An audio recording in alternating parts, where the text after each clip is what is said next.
Tampa City Council now come to order, September 2nd, 2021. We have the invocation this morning, Mr. Dingfelder. Morning, sir. Good morning. Feels funny to be on this side. Yes, sir. Good morning, Mr. Chairman, City Council, and I am so pleased to invite Miss Reverend Tiffania Willits to join us and give the invocation today. Reverend Willits grew up in South Tampa, and now she's the pastor at Seminole Heights United Methodist Church, which is celebrating its 100th anniversary this year.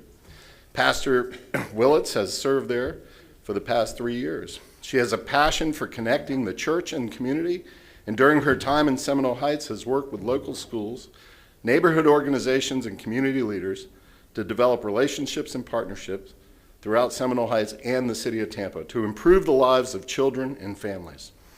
She's also a board member of the Kiwanis Club of Tampa. Even though Joe and I are Rotarians, we'll forgive that. We're proud to be brothers with Kiwanis. And on Kiwanis, she continues to promote the needs of children in Tampa Bay. With that, I present Reverend Willits to give the invocation. Thank you, Councilman. Please pray with me. Loving God, we pray for your guidance and wisdom for our local leaders, for those who are guiding and leading our community. We pray that we will all always keep your heart in our hearts, that we will always seek the needs of the least among us, and that we will do your work in the world. We thank you for the opportunity to serve our communities, for the opportunity to lead, and we pray for your blessing and your continued presence with us as we love and lead our city of Tampa. Amen. Allegiance to the flag of the United States of America, and to the republic for which it stands, one nation, under God, indivisible, with liberty and justice for all. Madam Clerk, roll call, please.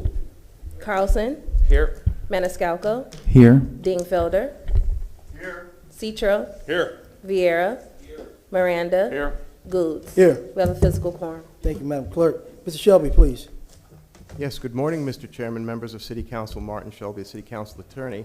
As the chair said, today is Thursday, September 2nd, and as the clerk said, you do have a physical quorum present, and this meeting of the Tampa City Council is being conducted live with an in-person quorum present in City Council chambers. However, in light of the continuing COVID-19 government-issued health standards or guidance now in effect, the members of the public have the ability to participate virtually through video teleconferencing, referred to by Florida statutes and rules as communications media technology. Now, the public and the citizens of the City of Tampa are able to watch, listen, and view this meeting on Spectrum Channel 640, Frontier Channel 15, and streaming on the internet at tampa.gov/live stream.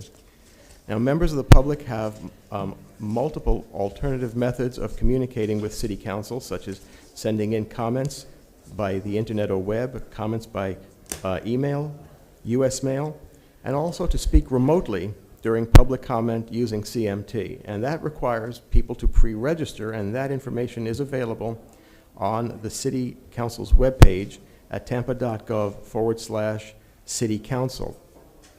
Also, if those individuals who do not have access to communications media device or want to come into City Council, they do have the option of participating virtually using communications media technology, which is being made available to the public by the City of Tampa during this meeting here at Old City Hall, 315 East Kennedy Boulevard, on the second floor. And please be reminded that use of masks and social distancing inside the building are encouraged. And again, instructions for participating are in the notice of today's meeting, which is available on the City Council's webpage. And in order to accommodate the virtual technology of communications media technology, pursuant to Council's rules, we'd ask Council at this time to make a motion to waive its standing rules and adopt the rules consistent with the notice of today's meeting as set forth also in the agenda. So moved. Ms. Maniscalco has moved it. Ms. Citro, second. All in favor? Aye. Any opposed? Motion carried. Thank you, Council. Mr. Shelby, let's go through the agenda, sir.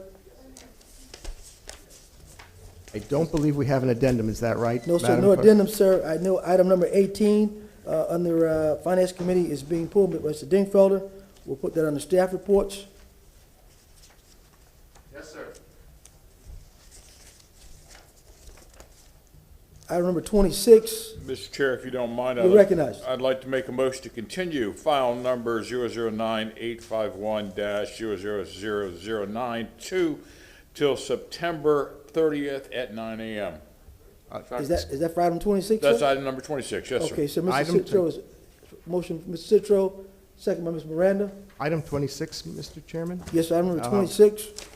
and that is an encroachment agreement. Right. Yes, sir. Would you like that to appear back on the consent docket, or do you wish to have that under staff reports and unfinished business? Mr. Citro? I'm consent docket if we could. All right, Mr. Citro has moved consent docket. Mr. Miranda, that good with you, sir? Second it. We need a roll call now, Mr. Shelby? I don't believe that's really necessary at this Okay. point. Mr. Chair, all right. if I may, I But apologize. a vote then during the approval of the agenda? Or Yes, just- sir. or a separate vote now? Okay. I will read the file number again. I'm sorry, I got the wrong file number. BZP 21-70109. All right, item number 30 for continuance for September 30th. Could we have just a motion and a vote? Doesn't have to be a roll call. Yeah, Mr. Citro has moved it, Ms. Miranda second it. All in favor? All right. Any opposed? Motion Thank you, carries. Mr. Chair. I think item number 35 is also going to be continued. That is a review hearing, Mr. Chairman, item number 35, and I'm going to ask council to please take that up sometime shortly after 10:30. I know the attorneys involved are going to be registered and available to discussion, but because it is a notice public hearing, after we open it at 10:30, we can take that up for a continuance. Okay, Mr. Shelby, no problem.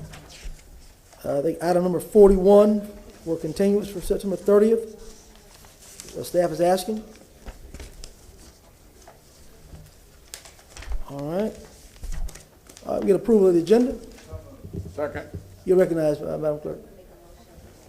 All right, motion continued by Mr. Maniscalco, Second. second by Mr. Miranda. All in favor? Aye. Any opposed? All right, move to approve the agenda. Mr. Maniscalco has moved it again. Mr. Miranda second. All in favor? Aye. Any opposed? Okay, we're open for business. Item number 1, ceremonials. Mr. Chairman, before we do that, You're just a recognized, question. sir. Did you wish to go through the staff reports and those that do You're have right, a Mr. Shelby. I report? think Your call.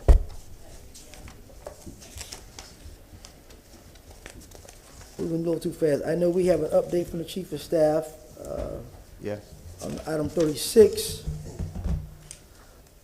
We have a resolution for 37. That's because of the amount that's there. That's Is there any question about that? Any questions, gentlemen? Or do you want a staff presentation on that?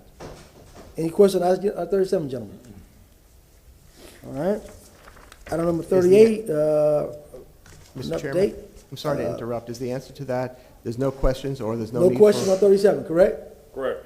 Okay. Mr. Rivera, item number 38, I think you motioned that. You need staff here for that, sir? No, I do not, but I want to clarify something, if I may. Yes, sir. I did not want a memorial in each park, all of our 150-plus parks. Okay. My motion, I think there was a mistake somewhere. My motion was a memorial in each district, which they did, so I thank them for that. I can talk briefly about it later, but just to clarify, I'm not looking to have a memorial in all of our 150-plus parks. All right, sir, thank Thank you. you, sir. Item number 39. That was Mr. Maniscalco's motion. Quarterly report. Is there a Mm-hmm. need for a presentation on that by council, by Mr. Bede? Mr. Maniscalco or Number 39? number 39? Mr. Chairman? Yes, sir, you recognize. Yeah, and I don't want to take up any more time, but I just wanted to give a shout out on item 39. It's like a 71-page report from the Stormwater Department and Gene Duncan and Vic Bede and all the people that are working really hard on the stormwater. People complain about that stormwater fee, but if they read that report, they'll see that great things are being done all across the city. So I just wanted to give a shout out to that group, and I'm fine with that. All right, sir. All right, so we're good with 39. It can be released. Yep. Item number 40. Number 40, they asked us to narrow the scope, and so I'd like Mr. O'Hara or Mr. Massey here, just so we have a motion to try to narrow the scope. I just want to make All sure. right, we'll have them here. Item 41 was continued. Item number 42, a written report was provided by Vic Vide. Does he need to be there? I think Mr. Maniscalco, again, is your motion. You can release him. He gave a very thorough report. My legislative aide printed it out. So I know road paving is a huge concern for a lot of citizens. I've been working diligently with I'd like to have him here. the city, with All right, transportation. Mr. Dingfield said he'd like to have him here for that, sir. You want him here for that? Okay. Okay, so If you Mr. don't- Vic Vide will be here for item number 42. Thank you. Move to approve the agenda. So moved. Mr. Miranda has moved it. Ms. Maniscalco seconded. All in favor? Aye. Any opposed? Motion carried. All right, we'll go to item number 1. I think Mr. Carlson is coming down.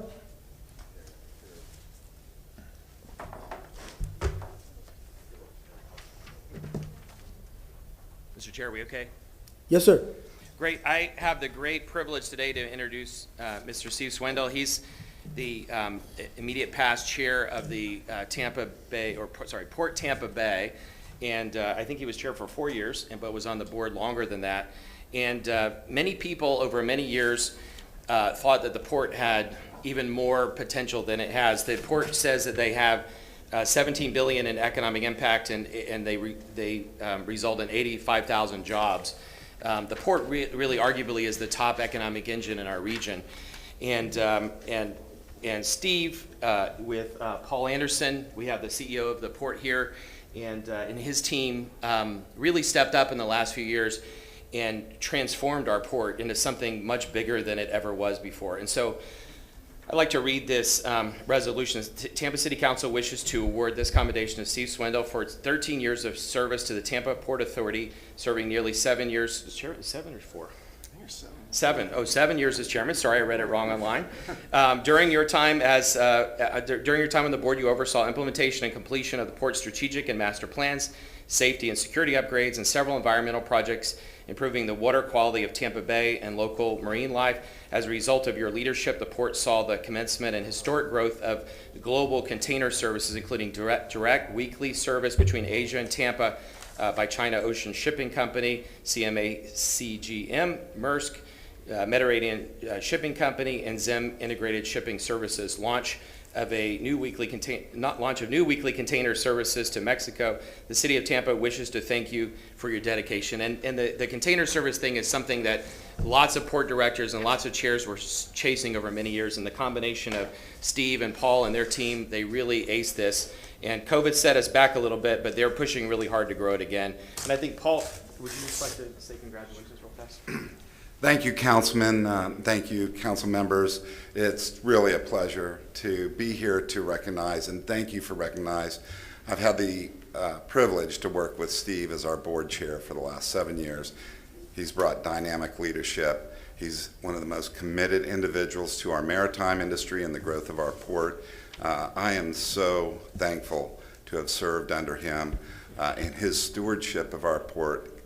Council member, thank you very much for recognizing him. Thank you, and thanks to all your team, and thanks to Steve. Any of my colleagues want to say anything before we let Steve talk? Sure. You recognize Mr. Maniscalco. Very quickly, I think Councilmember Carlson said it all, as the port is our greatest economic engine in this area and for this region, and we appreciate you and your service on the board, as well as the port in general, the leadership. I see the team there, and we just want to say thank you. Yes, thank you, Mr. Chair. Congratulations, as I said earlier, that I congratulate you on your years of service.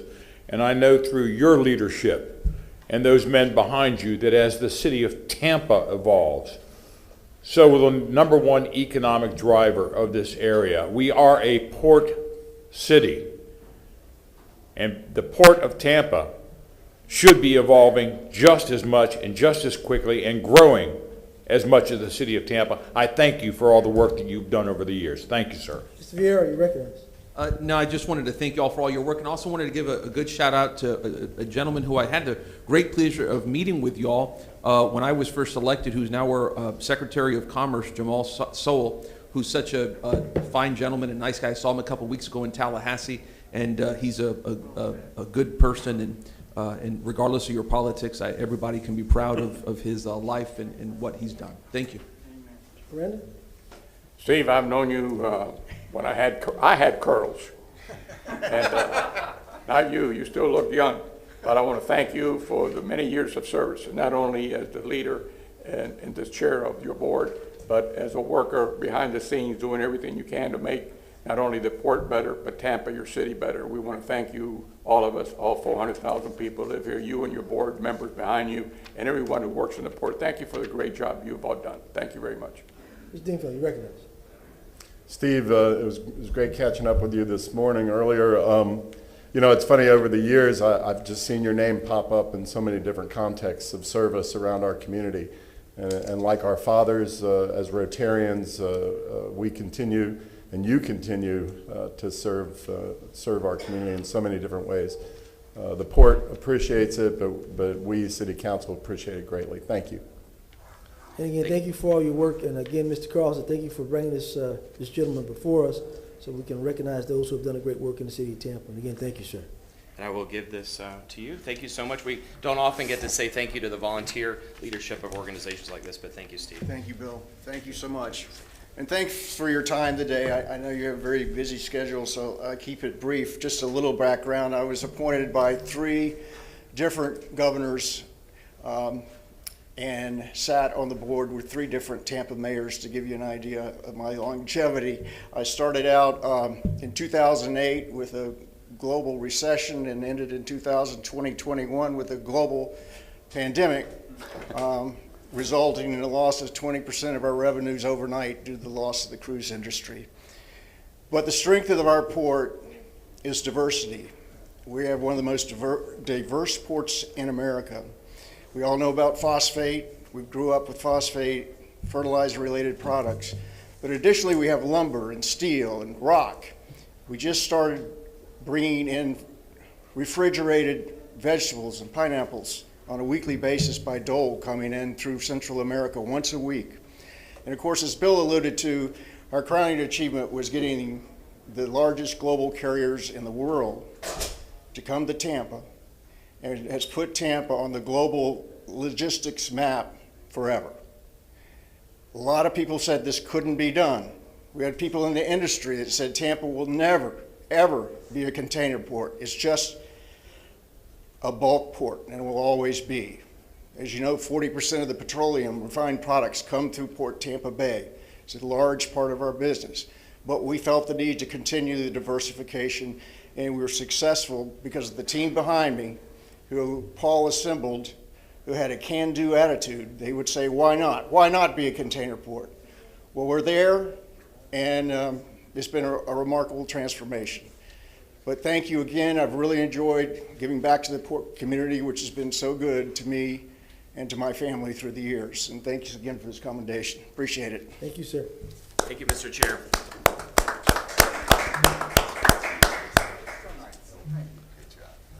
All right, we'll let them exit a minute then. We'll get item number 2. I think Mr. Miranda is on his way down to second floor. Accommodation for retiring Chief Dugan.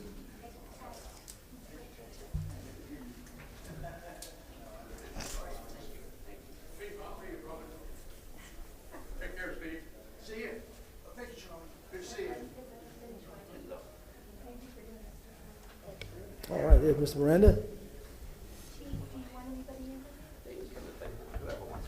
Yeah. It's a pleasure this morning to stand in front of the Tampa City Council and the 400,000+ people of the city of Tampa to present a commendation to Chief Brian Dugan. You know, Mr. Dugan, when I look back at your career, you started in 91, correct? Correct. And I came back in 95. So minus 4 years, you and I have really worked a long time, like 27 years, one way or the other. And we both look like we're worn out. Look at your head, look at my head. So you had curls and I had curls. Look what happened. It is Tampa City Council's esteemed honor to recognize a command, a career spanning 31 years of faithful and dedicated service. You have worn this uniform of the best police organization in the country with esteem and justifiable pride. Among your many accomplishments of which some were very delicate. You know, it's not easy to have a Super Bowl, a Stanley Cup, and have the significant organization that you put together to make these improvements for those days also. However, more than that, it's that you manage an operation of about 1,100 personnel, police officers and other duties that work in the police department.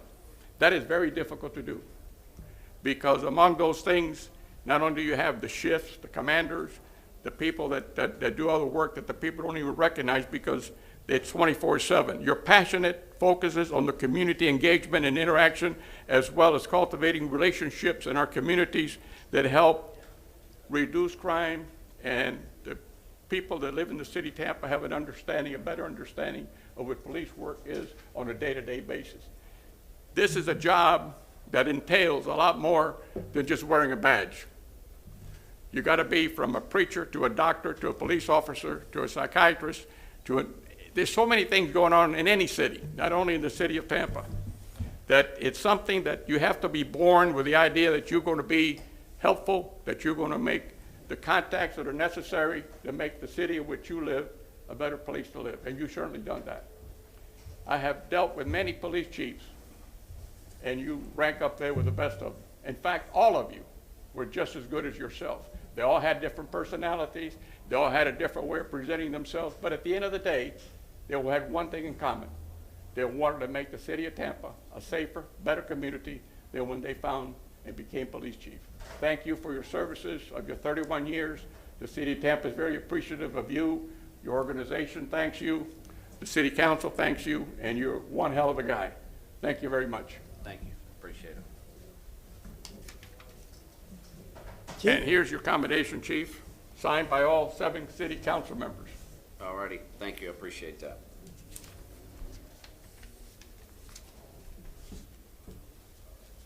Good morning. Thank you, Council. I appreciate this. It means very much to me. But, you know, I have to tell you, the nice words that were said about me, I don't deserve any of that. That goes to the hardworking men and women of the Tampa Police Department.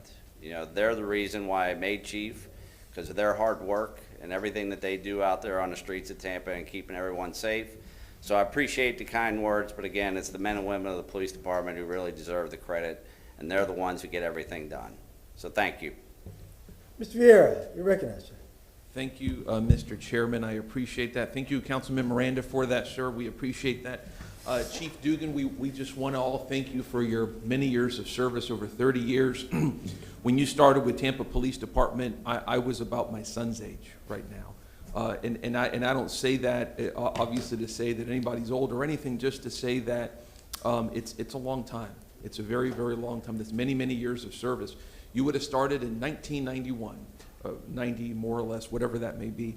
You know, you've presided over some big challenges for the city of Tampa. You started with the so-called Seminole Heights killer. Over the last year, we've had the pandemic, civil protests, George Floyd, and let's not forget the death of a hero, Jesse Madsen.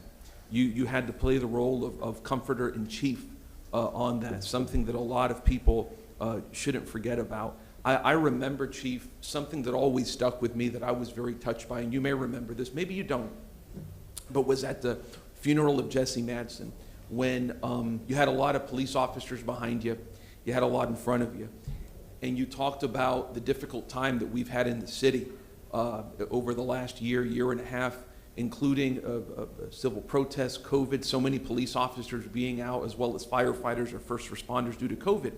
And you nodded to the men and women in front of you, you turned around and you nodded to the men and women behind you. And you did that to salute their service in very, very difficult times. I took note of that. I was very, very touched by that. Just know that the everyday families in our city, the vast majority, 99.9%, support the work of law enforcement. That is Republicans, Democrats, Cardinals fans, Cubs fans, Catholics, Protestants, Jews, non-believers, Muslims. Everybody supports the work that y'all do. It doesn't mean that people don't say that there's time for reflection, that there's time for change, that there's time for dialogue. But when you get down to the basic idea of support of law enforcement and respect for the work that y'all do, respect for the chances that y'all take every single day, respect for the risks that y'all take every single day. People are united with that. You know, you've presided over so many different times as police chief and as a police officer. There's times when elected officials and people running for office run to you because they want to get their picture taken with you, and there's times when they run away from you. You've seen both. You've seen both. A lot of police officers and folks have seen both. But through all that, you've always served the public. And just from me and from all of Tampa City Council, all 7 of us, thank you. Thank you, sir. Thank you. Thank you, Mr. Vieira. Mr. Maniscalco. Thank you very much. Congratulations, Chief, on your retirement and your almost 30 years plus of service. You and I got to know each other a little bit when Seminole Heights had a serial killer on the loose, and you were out there as interim chief, and you know, just the way you served and organized with your team, with other agencies. In the end, that was solved, and the neighborhood became a safer place once again. And then from there, you became, you know, chief, and you've served in that capacity since. But what I'm trying to say is that as interim chief or as chief, you've always been there in a leadership position. You gave it your all from the beginning under Mayor Buckhorn. You know, and it's already been, what, 4 years, I believe, or more at this time. But Councilman Vieira really has said it all. You've been there in some very, very difficult times. This has not been an easy tenure on top of the pandemic that is still with us. Mind you, we've had a lot of good with the celebrations as Champa Bay, but I think you've had one of the most difficult you know, times as police chief, and I think you've served well. So I appreciate you and happy retirement. Thank you, sir. Thank you. Citro. Thank you very much, Mr. Chair. Chief, I thank you for your years of service. It wasn't easy coming in as chief. For the first thing you got to see was a hurricane that blew most of the water out of North Tampa Bay, but also a serial killer. You handled yourself well. And what is going to be the mark of your distinction is that your subordinates respect you and have worked well with you. That is a great mark to have. Go enjoy your time with your wife and your children. But if you say a fond farewell, make sure you get someone that knows how to sign properly. Thank you, Chief. All right. Steve-O, you recognize. Thank you, Mr. Chair. Chief, it didn't surprise me that your speech to us was very short and very modest and very understated, because that's a guy that I know as Brian Dugan. You are consistently praising the folks that are standing behind you and the other 1,000 people who work with you and work for you. That's who you are. You and I first got to know each other, I think, during the Republican National Convention, and to make sure that was an orderly event, but an event where protesters had the right to express their First Amendment freedoms. And we agreed on that because you believe in those freedoms. You believe in our nation, you believe in our Constitution, and you've been that way through your whole career. I think we're sort of similar because you and I both kind of tell it like it is. Wasn't that Howard Cosell? We tell it like it is, and sometimes people don't appreciate that. But I think at the end of the day, we sleep better because of it. Chief, I know I, for one, will miss you, and I hope you're not a stranger. Thank you. Thank you. Miranda's not, he's downstairs, so Mr. Carlson's not here either. So let me just finish it off. Mr. Vieira has pretty much finished it off for everybody. You know, he's pretty much said everything that needs to be said. We appreciate that. But someone who's been there, remember when you first came in '91, and you know the trials and tribulations of the police department. A lot of people know there are a lot of ups and downs in that place. A lot of stressful times, you know, dealing with family, dealing with all the different issues. It takes somebody to be strong to handle all the pressures, handle all the situational needs of the city, and also to be able to, again, lead. So I just say, you know, and keep it brief, I know what it is to retire. Enjoy your retirement, man. Enjoy your retirement. Congratulations to you. Thank you, I appreciate it.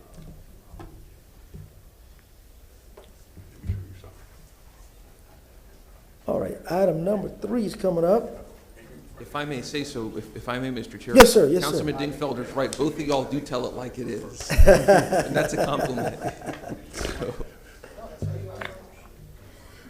Do you remember, Howard Cosell? That was the question. I think this is your item, Mr. Vieira? Oh, yes, sir. Item number 3? Yes, sir. And if I may, I'll reserve my remarks for afterwards. I wanted to invite our friends at Tampa Innovation for a presentation on what's going on over in the North Tampa area with regards to the economic development, what is going on and what's not going on out there.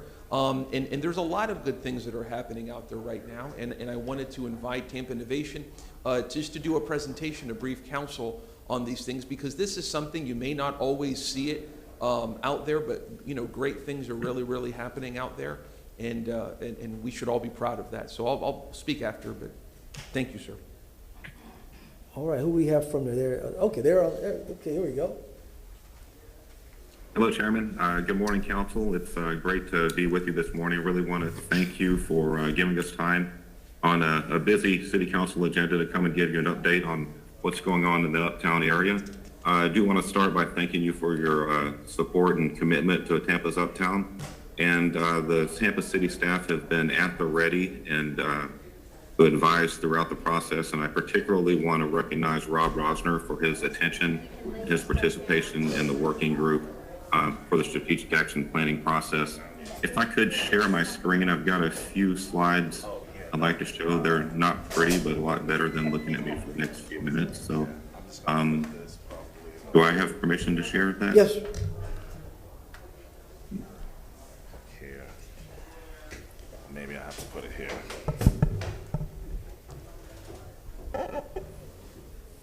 That's good.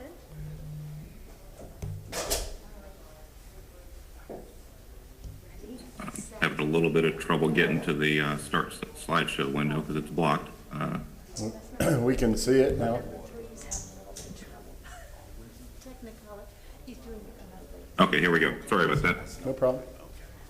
All right. But just to start with a little background, this process started back in December of 2019 when a memorandum of understanding was reached between the City of Tampa, Hillsborough County, and the Tampa Innovation Partnership. And it called for a completion of a plan by the end of 2020 with an anticipated presentation in early 2021. A working group of stakeholders went to work over several meetings to craft a draft of a strategic action plan throughout 2020.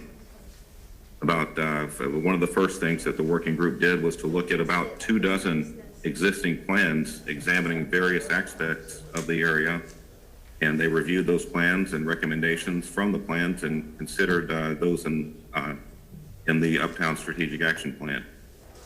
These ranged from community safety plans to gateway aesthetic studies, plat studies, and future land use studies along various corridors and sidewalk gap analysis, just to mention a few of the existing plans that we had to draw from. Objectives toward achieving 6 goals that I'm about to share with you were defined and anticipated, and action steps toward achieving those goals were laid out in a draft strategic action plan. In the midst of that work, as you know, we're talking about 2020, so every stakeholder had challenges to overcome due to the pandemic. So the work was delayed for a couple of months during that year as everyone focused on the crisis at hand. And as a result, the MOU was extended through the end of 2021. So as I mentioned, the SAP is based on 6 overarching goals, and several objectives and action steps have been developed by the work group intended to achieve those goals. And the goals are establishing Tampa's Uptown as a catalyst for economic growth and global thought leadership, providing equitable opportunities for all to empower the community, building sustainable infrastructure to support increased density and improve connection of the district, establishing appropriate zoning and land use standards to encourage innovative redevelopment in the district, creating a governing partnership structure and funding mechanisms for the Uptown District, and transforming Fowler Avenue into a transit-oriented, pedestrian and bike-friendly boulevard that serves as a destination and conduit for the innovative activity occurring in the Uptown District. The work group completed a draft early this summer, and staff with the City of Tampa and Hillsborough County reviewed the draft, and we held several meetings to discuss next steps. During those meetings, the consensus was reached that due to the complexity of the plan, the SAP needed to be reorganized, the recommendations of the SAP needed to be reorganized into 3 implementation plans, be guided by the entity with the most influence over those realms. Those 3 tracks are the Innovation Economy, led by Tampa Innovation Partnership, Community Development and Infrastructure, led by the county and the City of Tampa, and East Fowler Avenue Corridor Repurposing, which is led by FDOT. And some developments in each of these tracks are already in progress that are very encouraging. Recently, Tampa IP launched the Soaring City IP 501c3 organization, and Florida Blue has made a $750,000 commitment to Soaring City IP to help fight generational poverty in the Uptown area. And a lot of the activities that come under that Resilient Communities Partnership Program will address some of the objectives in the Strategic Action Plan. Hillsborough County has also engaged a consultant to conduct an existing condition study of the infrastructure in the unincorporated area of Uptown. And that consultation, that report is due back with an anticipation of January 2022. And also in that community development and infrastructure track, the Transportation Planning Organization is currently conducting a feasibility study for a USF Green Arterial Trail that would connect the Uptown area to the trail network all the way south of Hillsborough River and the network in the main part of the city. And there's a survey online right now gathering feedback from the community, and we're encouraging all of our contacts at the neighborhood associations and all of our stakeholders to get the word out to contribute feedback to that survey. And in the East Fowler tract, Florida Department of Transportation is preparing to conduct a PD&E for Fowler Avenue from I-275 to I-75, and vendor selection is planned for January 2022.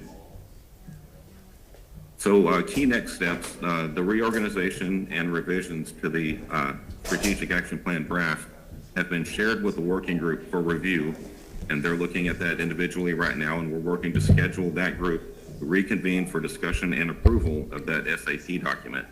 Barring any need for additional changes, I anticipate that the SAP would be presentable by the end of this year. Meanwhile, implementation of action steps for objectives and goals will be an ongoing process that will continue into 2022. We await findings of the infrastructure assessment that I mentioned. Meanwhile, HARD is nearing completion of a transit-oriented development pilot project and an arterial bus rapid transit study that both extend into Uptown and will have an influence on several of the goals and objectives of the SAP. And the PD&E for Fowler will begin in earnest in 2022 after vendor selection for that project. All of these projects require continued collaboration and coordination, and we're really excited about the potential that these current and planned initiatives have toward achieving the goals of the SAP.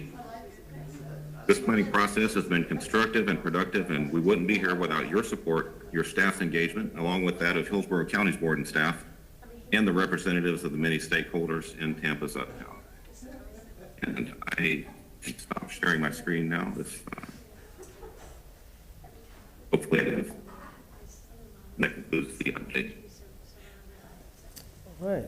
Any questions? Mr. Vieira, you recognized.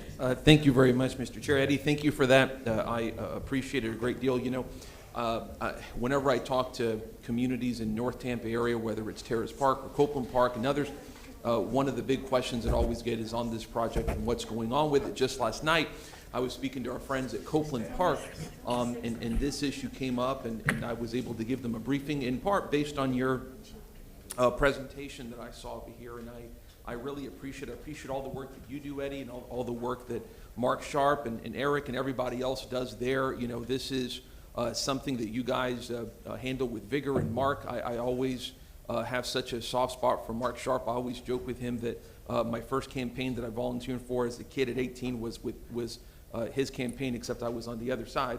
as a kid, but that's Jim Davis there, too funny. But, this is part, for me, of a larger vision for the North Tampa area that we've been talking about here, that's starting to come together little by little, that has, it's a stool that has different legs to it. The one that y'all are talking about is with regards to economic development, having a narrative for the area, an identity for the area, bringing together all the different stakeholders. Something we talk a lot about at City Council that we're going to be dealing finally with at this year's budget is public safety for this area. Something that is just as critical. Fire needs, et cetera, for the North Tampa area, the Bush and Fowler corridor, something that's so important. It's part of a larger dialogue that we have with FDOT on safe streets, part of a larger dialogue that we have with regards to mass transit and the aspiration that we had in 2018 with All for Transportation. One of the biggest reasons that I was so vocal in support of that in 18 was because of this area. This area serves as such a key exhibit and example of why we need robust mass transit investments that go outside of the present revenue that the county and the city have. This area is such an exhibit for that. Tampa Innovation has always played such a pivotal part. I remember after the unfortunate riots that we had a little over a year ago, seeing you, Eddie, and others at places like Crossover Church to stand with the community and to help us rebuild that area, the Fowler area and parts of Bush area that were attacked at that time. Y'all played a real pivotal role. And there's so many different stakeholders that I always like to highlight. There's not only the businesses, and that's so important, but you've also got places that form the heart and soul of the North Tampa area. Places like our friends at Crossover Church, Pastor Christopher Harris, Pastor Tommy, everybody there that just plays such a pivotal role in that community. Places like the UACDC, Sarah Combs, who's running her own little New Deal out there in the university area, planting seeds of social justice one step at a time and affordable housing and so many different issues there. Lots of issues to discuss, like I said. The issue of a CRA, I know that Councilman Carlson, Councilman Miranda have talked about that, before in respectful opposition. My view is, and I'll, just say this out loud, so to speak, is that we have already a process going and starting without a CRA. To begin talks at this time on something like that before this process is finished would be to throw a monkey wrench into something that, if allowed to complete itself, is going to be pretty darn good. In other words, the path that we're going on is calculated to lead to success for the North Tampa area. I believe in the MOU. I believe in the process that we've started with the city. We also got to commend the Castro administration because the Castro administration has really stepped up in a great way that prior administrations have not, to support the North Tampa area by entering into this agreement and by believing in this agreement. I think that's so important. So, this is all about what I call the livability agenda. It deals with public safety. It deals with walkability. It deals with economic growth. It deals with building on the population that we have there, a population of working families, often paycheck to paycheck, et cetera. A lot of veterans out there in the VA area talking about the face of the area, the narrative of the area. What is the area going to be promoted as to the outside public when you have the first impression of Bush and Fowler that people come into the city of Tampa?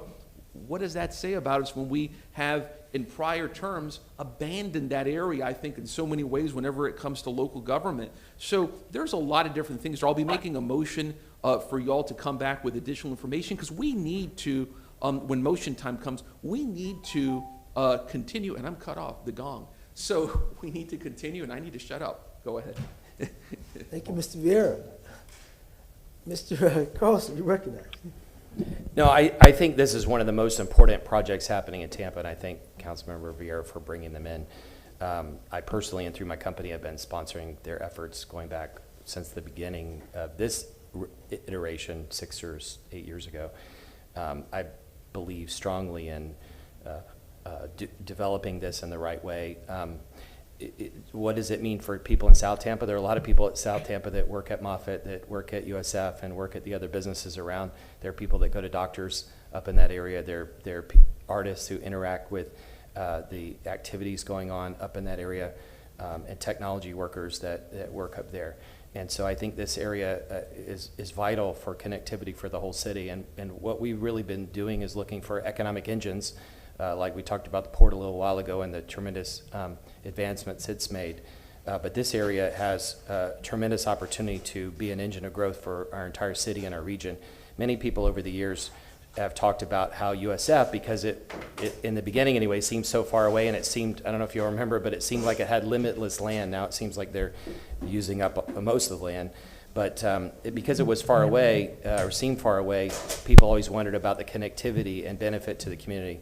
And with the careful efforts of this group, they've been looking at connectivity to the neighborhoods and enhancing the neighborhoods and quality of life, but they've also been looking at how to be an economic engine and start entrepreneurial companies and utilize the research and efforts and innovations going on at USF. And so I think we, for the sake of the city and the region, we have to fully support it. Councilmember Vieira mentioned CRAs.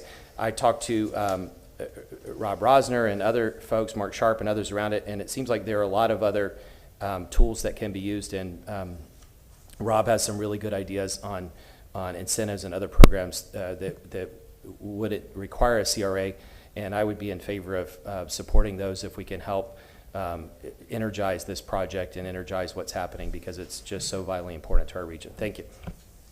Thank you. Anyone else? If I can, very quickly, Mr. Chair, thank you very much. Recognize. Thank you very much for this report. Back in 1978, I lived at 15th and 131st. And back then, that was lower income housing. I don't even think it was college student housing until you got down to Fowler Avenue. Since then, there is been nothing but, I don't want to say failure, but you had University Square Mall that really started going downhill. And nothing has succeeded up in that area. This plan, not only is it going to bring businesses, industries, all sorts of different things to this area, but is also going to promote growth and employment for the people that live in that area. And for that reason, I will stand behind this. It's a great concept, a great idea, and you and Mark Sharp are going to take this area and the surrounding areas and improve it the way it should have been done 30 years ago. Thank you. Thank you. What else? No, I just want to say thank you, sir, and thank Mark Sharp and Luis Vieira for doing what you guys have done out there.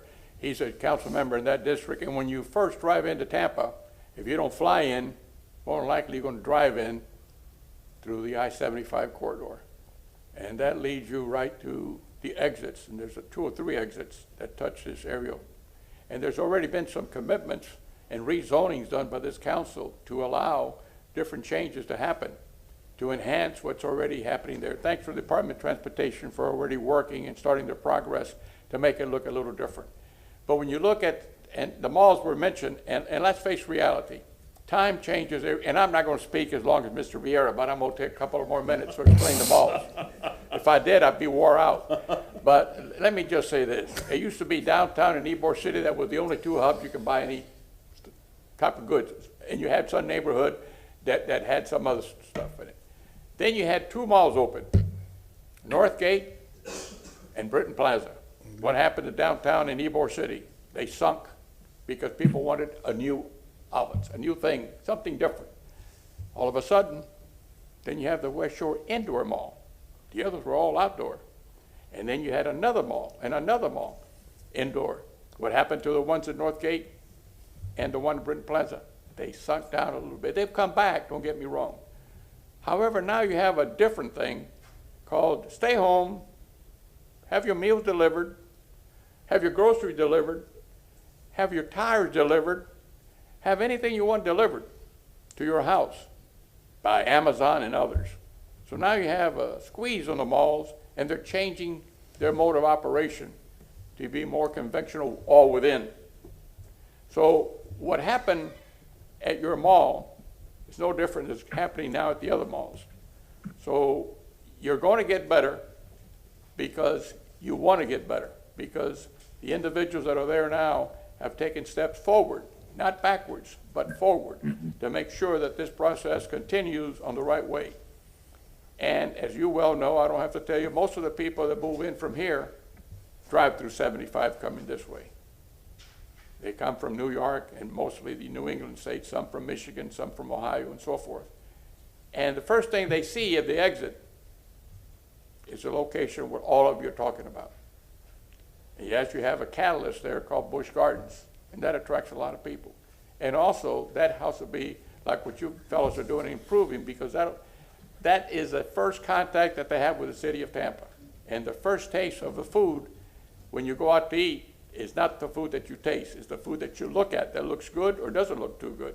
Then that taste comes next. It's the same thing that's happening to the city of Tampa. And through your innovations and progress forward, you're certainly making changes already, and that's why this area is continuing to grow. Thank you very much, Mr. Chairman. Steenfeld, you recognize. Thank you, Mr. Chairman. I had to step out of the room for a minute. If I missed this, I apologize. But I saw in the original part of the PowerPoint was a discussion about financing all of this and the financial structure of all this. And I know it's fairly early in the process, but I'm just curious of what we might be anticipating. It would seem to me, that a CRA for this area would be a logical approach. Maybe it would be a joint CRA between the city and the county, something like that. But how far are those discussions gotten, and do we have any projections on where they're headed? As you mentioned, we're still a little bit early in that process. We're awaiting infrastructure assessments and things of that nature to figure out, what are the things that we need to invest money in, and then, strategize about how to raise that revenue. But right now, that hasn't been determined yet. But we're looking at a number of options. As you mentioned, we've got some very creative people on the working group, and we're looking at a number of models from around the nation and things that we can do to generate that revenue. But right now, we're still doing those assessments right now. Okay. Determine what those needs are. I guess from our experience running, how many CRAs? 8 districts. I would just say the sooner the better, because if you can catch that TIF revenue early, as these new projects are being built and the malls being rebuilt and all those things, each project that gets done is another source of revenue that's missed out on. But anyway, I don't need to tell you how to do your job, and I'm sure you've got good people who are very familiar, with the CRA process. I for one would love to see that, and I think if we did it, it would not only be a help to quote Suitcase City on the county side, but also to the Sulphur Springs area where the community needs are so great, and that doesn't even include the business needs and that sort of thing. But the infrastructure needs up there are massive and have been ignored for many, many years, and I'm sure it'd be a great city-county combined effort to do something like that. So I encourage you, and keep us posted. Will do. You recognize Mr. Carlson? Yeah, if I could just add in, you all know I have concerns other than East Tampa and West Tampa with the way CRAs have been set up in the past. And if we're trying to relieve slum and blight and poverty, they're great. But what they really, outside of those areas, what happens is the rest of the city subsidize them, and then they're set up for long periods of time. And the way, if you think about the way a CRA makes money, it's through real estate development, which really encourages gentrification. And so we don't have time for the long discussion now, but I would encourage all of you to talk to Rob Rosner. There are very targeted, time-limited solutions that don't require a CRA, where we can solve the other things. Part of the problem we had with downtown and Channel District is that the timeline was so long that it exceeded the slum and blight, or maybe the development worked faster than anybody expected. But we have very limited dollars throughout the city, and if we need something besides the very targeted incentives that they can set up, then what we need to do is have the discipline to direct money into the areas that need it. It's going to be the same money. If it's not in a CRA, it's going to be in the general fund, and so then we just need to talk to the mayor's office about directing it. I'm fully in favor of of investing in infrastructure. I just think that a CRA is big, the time is long, and it's all about real estate development when we need to be thinking about quality of life and lifting everybody up. We can't spend CRA money on helping small businesses, for example, and so there are other kinds of newer and innovative tools that we can look at. Thank you. And Bill, if I can clarify, the CRA is a mechanism that we're very familiar with, but if there's others, I'm totally open-minded. Thank you. We're going to bring this into a landing. Ms. Vera, you recognize. 30 seconds, count it down. No, I talked about that before. I mean, I think CRAs are wonderful, but what I was saying is that at this point, we're onto something good, and we ought to focus on the 85% of things that we agree with as it relates to that USF area for the time being. That's all that I'm saying, but less than 30 seconds. Thank you. I'm going to give the final comments, and we're going to move on to public comment. You know, I said from day one, and I told Mr. Sharp the same thing. I don't have an issue with trying to spruce up Fowler Avenue and USF and those areas. The problem I have, we fell short of the goal line when you look at Bush Boulevard. That's the problem I have. Because Busch Gardens is on that strip. You have the Sulphur Springs that's just below that. And all we're really talking about, what I'm hearing in all this innovation talk, is actually Fowler Avenue, USF, and the veterans. Suitcase City has its own CDC, and they're working on their own thing with the CDC, with that young lady up there in that area up on 15th Street, when you go about 131st, up in there with those, that blighted area up in there, they're working on. But again, for me to strongly support a CRA, and yet my Sulphur Springs people are going to cry saying, look at us down here, but you're up on Fowler Avenue, where there's already revenue up on Fowler Avenue. Fowler Avenue is not where we want it to be, but it has life up there. So I have to be fair with everybody, or I approach a total CRA, or maybe Mr. Carlson has some other mechanism ideas that can help those other blighted communities that are in that area. But I used to live up there, so I know the area very, very well. And what I'm going to be seeing and what I'm looking at right now, we're kind of concentrating. I haven't heard anything talking about the lower half of Fowler Avenue, up between 109th, Bougainvillea, Linebaugh. I'm not hearing any of that. I'm hearing nothing but Fowler Avenue. So I'm hoping that in the future we can address some of those things when you come back. We don't have time today, but I'm just saying the people in that lower half of Bush Boulevard are going to raise holy heck if they get nothing. Mr. Rand, I'll give you a difference. Thank you, Chairman. And just for clarity, when I spoke, I mentioned the 3 exits, and Bush Boulevard is one of the exits. I'm not going any further, but I said that with the intention that you got to look just a little bit broader than what you're looking at. Thank you very much, Mr. Chairman. Yes, sir. Yeah, I give you 30 seconds, sir. I saw your hand. Yes. I think when you see the final product, Councilman Goods, you're going to be a little more encouraged than you are right now with what I shared. I just picked out a few highlights there. There are some recommendations in the plan right now for things like looking at possibly a business improvement district for the Bush corridor, the arterial greenway, the USF arterial greenway that I mentioned does go through the neighborhood south of Fowler all the way down to the Hillsborough River. And there are a number of other factors. Just because I didn't mention those neighborhoods today doesn't mean that we're not looking at them. The working group is very aware that the uptown area does extend south of Fowler Avenue. So I think hopefully you're going to be happy with what you see when we come back. All right, sir. Thank you for your presentation and your time today with us. Thank you. All right, item number 4, and we need to move, gentlemen. We make sure we want to get out of here today. We're doing good. I do have a question, Mr. Chair. I mean, how long is the Citizens Budget Advisory going to be giving this presentation? I don't know how long it is. I haven't given a time on how long it is. Because there was no time certain when No, sir. it was presented. No, sir. Okay. May I suggest a maximum of 20 minutes? No, sir. I don't know, sir. 30 minutes? No, sir. It's the budget hearing. I mean, if it goes a little long, I'll stop and see where we're at, but I want to hear. Thanks, sir.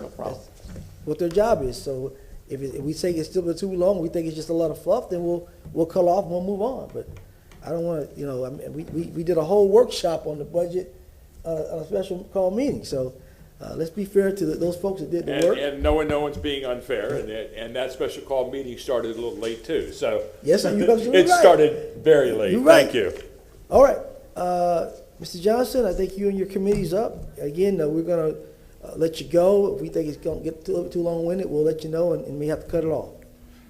Thank you, Chairman Goods, City Council. I'll try to keep it brief as possible, but what we're going to do is, again, I'll start with the opening, and we're going to look at FY21, work our way into FY22, and then we're going to go right into our recommendations.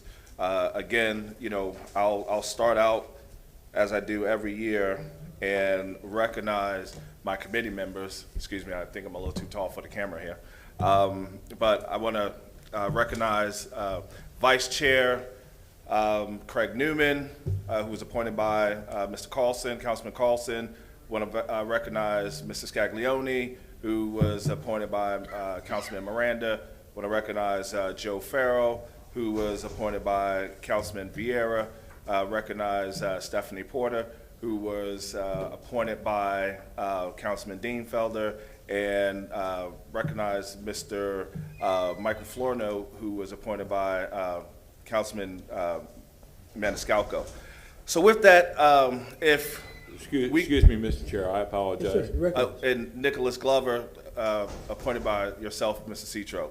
Thank you very much. I'm sure Nick worked very, very hard on this. Yeah, I do apologize about that. So with that, we'll go ahead and let's take a brief look at FY 2021 budget.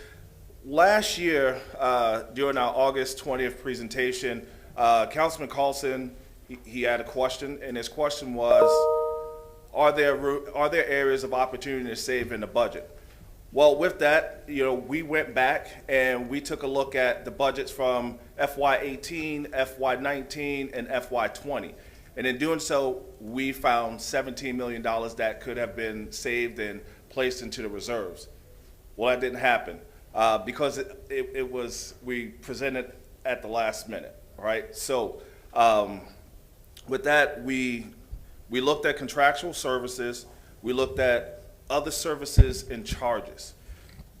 This year, with the budget going from 1.2 billion to 1.8 billion, we went back and looked at the numbers and identified areas of savings. So real quick, I just want to kind of point out, when we look at FY21 spreadsheets, not sure if it's up there. Okay, it's down here for me. So if we can go to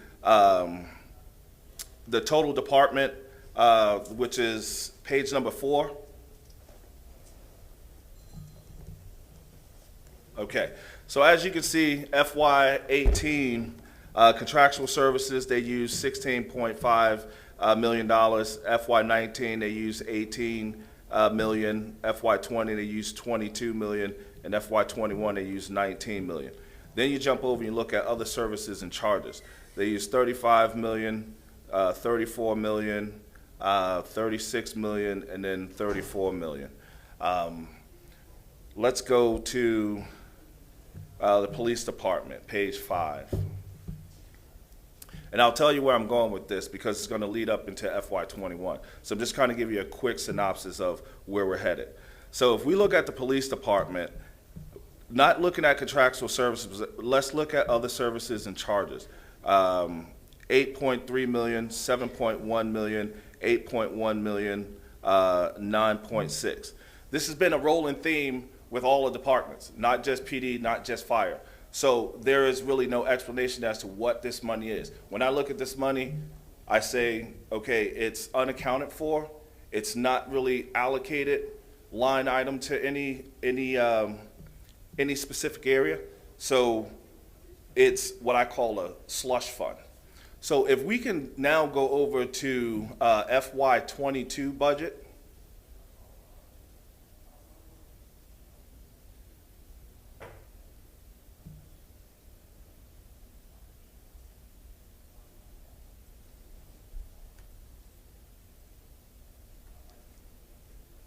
Is it up on the screen? Everybody can see it? No, we don't have it yet. Okay.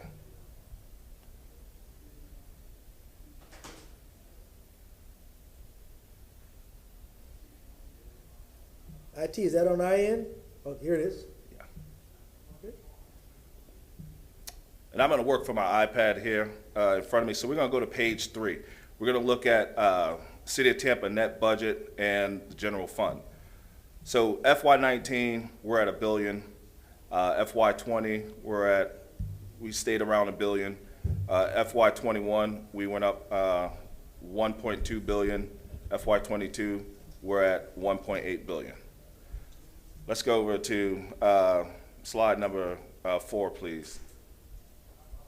Says City of Tampa and surrounding cities. Okay, so when we take a look at mirroring cities, we got Tampa, net budget 1.8. We have Orlando, which is at 1.4. We have Miami, which is at 1.3. We have Fort Lauderdale, that's at 787 million.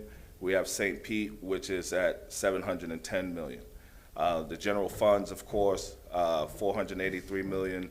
Orlando's at 545, Miami's at 866, Fort Lauderdale's at 398, St. Pete's at 303 million. So when we look at that and say Tampa, growing city, but a $1.8 billion budget where we have communities that require affordable housing, where's the money actually going? Let's go over to our first presentation that we had when we sat down with the police department, which I will say in FY20 PD, let me just get the exact amount. PD saved, sorry.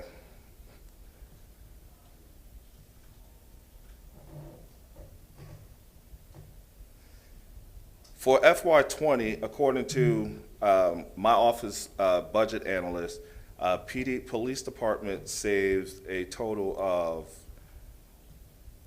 $6.3 million. Fire Rescue saves $6.6 million, which would have given the city, going into FY21, a total of $13 million savings. When we met with the police department, Chief Dugan and his team, well organized, really laid out how they do things, and we really appreciate that. I know the chief is outgoing, but he came very prepared, and we advised him of the savings. Let's go over to let's look at their numbers. When we look at police department, go to slide number 6, please. So when you look at PD, personnel, they're at 147 million. Their operating costs for FY 2019, 12 million. So their total was 160 million combined. When you jump down to FY 2020, you'll see that their personnel was projected and adopted at 146 million. But it looks like in FY 22 budget, when you go into the new breakdown of what the administration has put together, the numbers changed. They went up to 147, and their operating costs went down to 14 million. Now, where I'm going with this is we did another dive into the budget to help us get to where we need to be as pertains to our recommendations. So when you look down at FY 2020 audit down there at the bottom, you'll see it in green where PD saved the $6.4 million. And right now, with the adjusted numbers in black, you will see that with the FY 2021 audit, you'll see that they went over by 143,000. And the asterisks in green, it will actually show that for their operating costs, it had them saving at like 1 million. There's a difference of $1.1 million. Let's go to fire rescue. And I won't go through every department, but I'll go through the departments that are necessary. Fire rescue, same thing. Congratulations to Chief Tripp. This is her first time coming to the committee. But fire, when we go to slide number 8. Okay. So FY 2019, they were at 82 million. For personnel operating costs, they were at 11.1. FY 20, 84 million. Operating cost was 9.6. FY 2021, they're at 94, and then 11, excuse me. And then when we look down at FY 2021, again, you'll see that there was a change with the numbers, went from 94 to 96. I don't know and understand why these changes occurred, but you can't really get a real consensus as to just how much money there is in the budget for these departments. Let's go over to Human Resources and Talent Development. Let's go to page 9. So with Human Resources and Talent Development, this was a real interesting meeting that we had with Human Resources. Their operating costs, as you can see, is $4,600. Their personnel is at $315,000. But when you jump over to page number 10, page 10, please. So when you jump over to page 10, again, let's just look at, we go back to FY 2019, their personnel was $3 million, their operating cost was $570,000, but when you look down below that $3 million, you'll see it jumped up to $5.4 million, and their operating costs jumped up to $86 million. And then FY 20, again, at 3.1, but when you look at FY 22 numbers, if you go back to all of these numbers, you'll see that every last one of these numbers have changed. Now, when we look at these numbers, I'll just tell you, it almost represents as if the city's going into a deficit. And I don't want to take up a lot of time because I know that, you all have pressing issues. But I do want to fast forward to, give me 1 second here.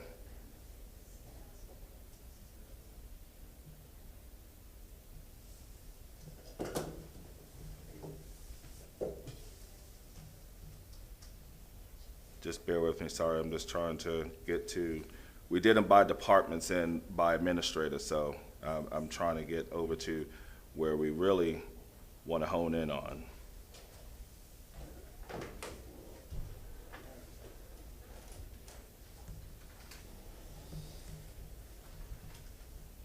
Let's go to page 49, please, Economic Opportunity Department.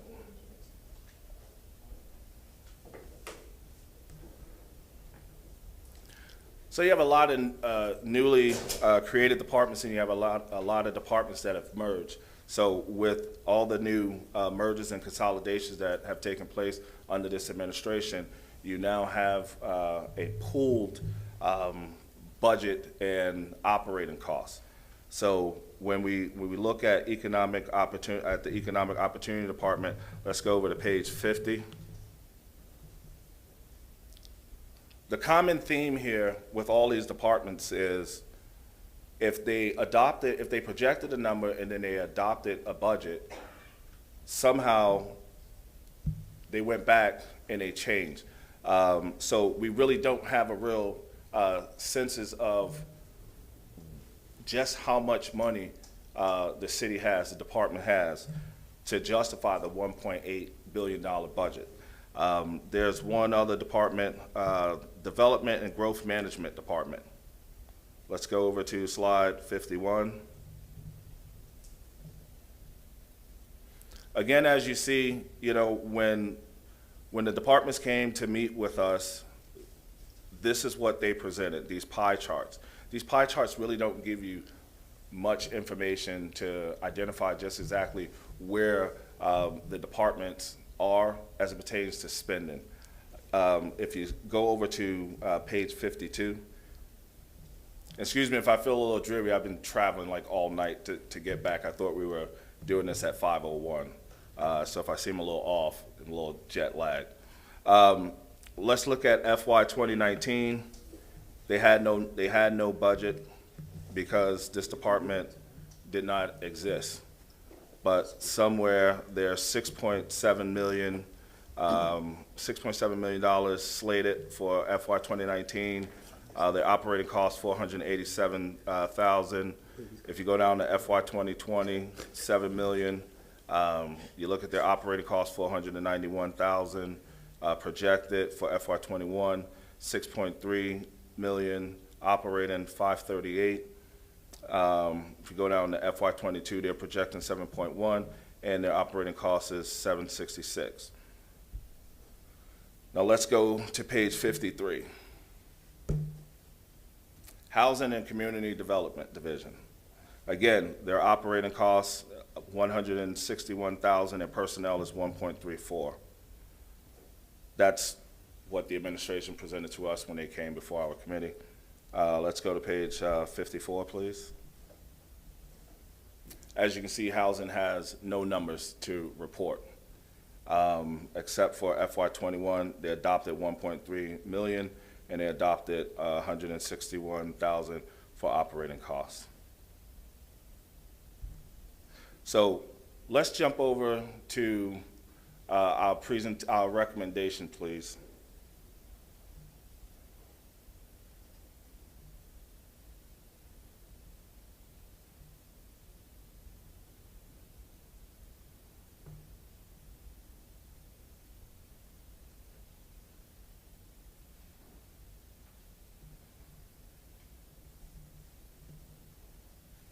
Okay. So I've already acknowledged all of my committee members. Bear with me here.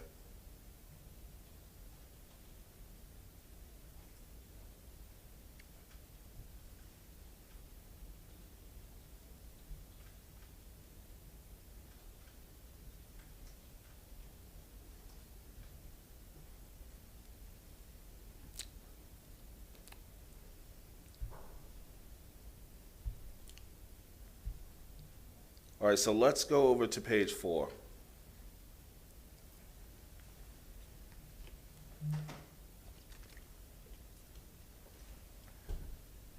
Page 4, you're on page 5. It says 4 there, but it should be page 3. Go to page 3. Sorry. There we go. All right, so we met with the following departments. We met with Police Department, Fire Rescue, Human Resource, Contract Administration, Purchasing Department, Neighborhood and Community Affairs, Parks and Recreation Department, Art and Cultural Affairs, Marketing Communication, Technology Innovation, Infrastructure and Mobility, Logistics and Asset Management, the City Clerk's Office, Solid Waste, Revenue and Finance Department, Internal Audit Department, Chief of Staff, City Attorney, Government Affairs, and Strategic Initiatives. Let's go over to next slide, please. Down to page 4. So as you can see, previous recommendations, 2018, we recommended the millage rate increase, parking audit, Parks and Recreation, maintenance fees, water, wastewater, master plans, the North Tampa Employee Health Clinic, parking audit, human resources and personnel costs, in 2020, parking rate study, the P-card program, police body cams, North Tampa Employee Health Clinic. In 2021, we recommended the community development and neighborhood enhancement, the grants department expansion, parking rate increase, decrease spending contract service and the other services and charges. Let's go over to the next page, please. We'll take a look at the successful committee recommendations, North Tampa Employee Health Clinic, the parking rate study, the P-card program, police body cams, parking rate increase, and the grants department. Next slide. Now we get to FY22 committee recommendations.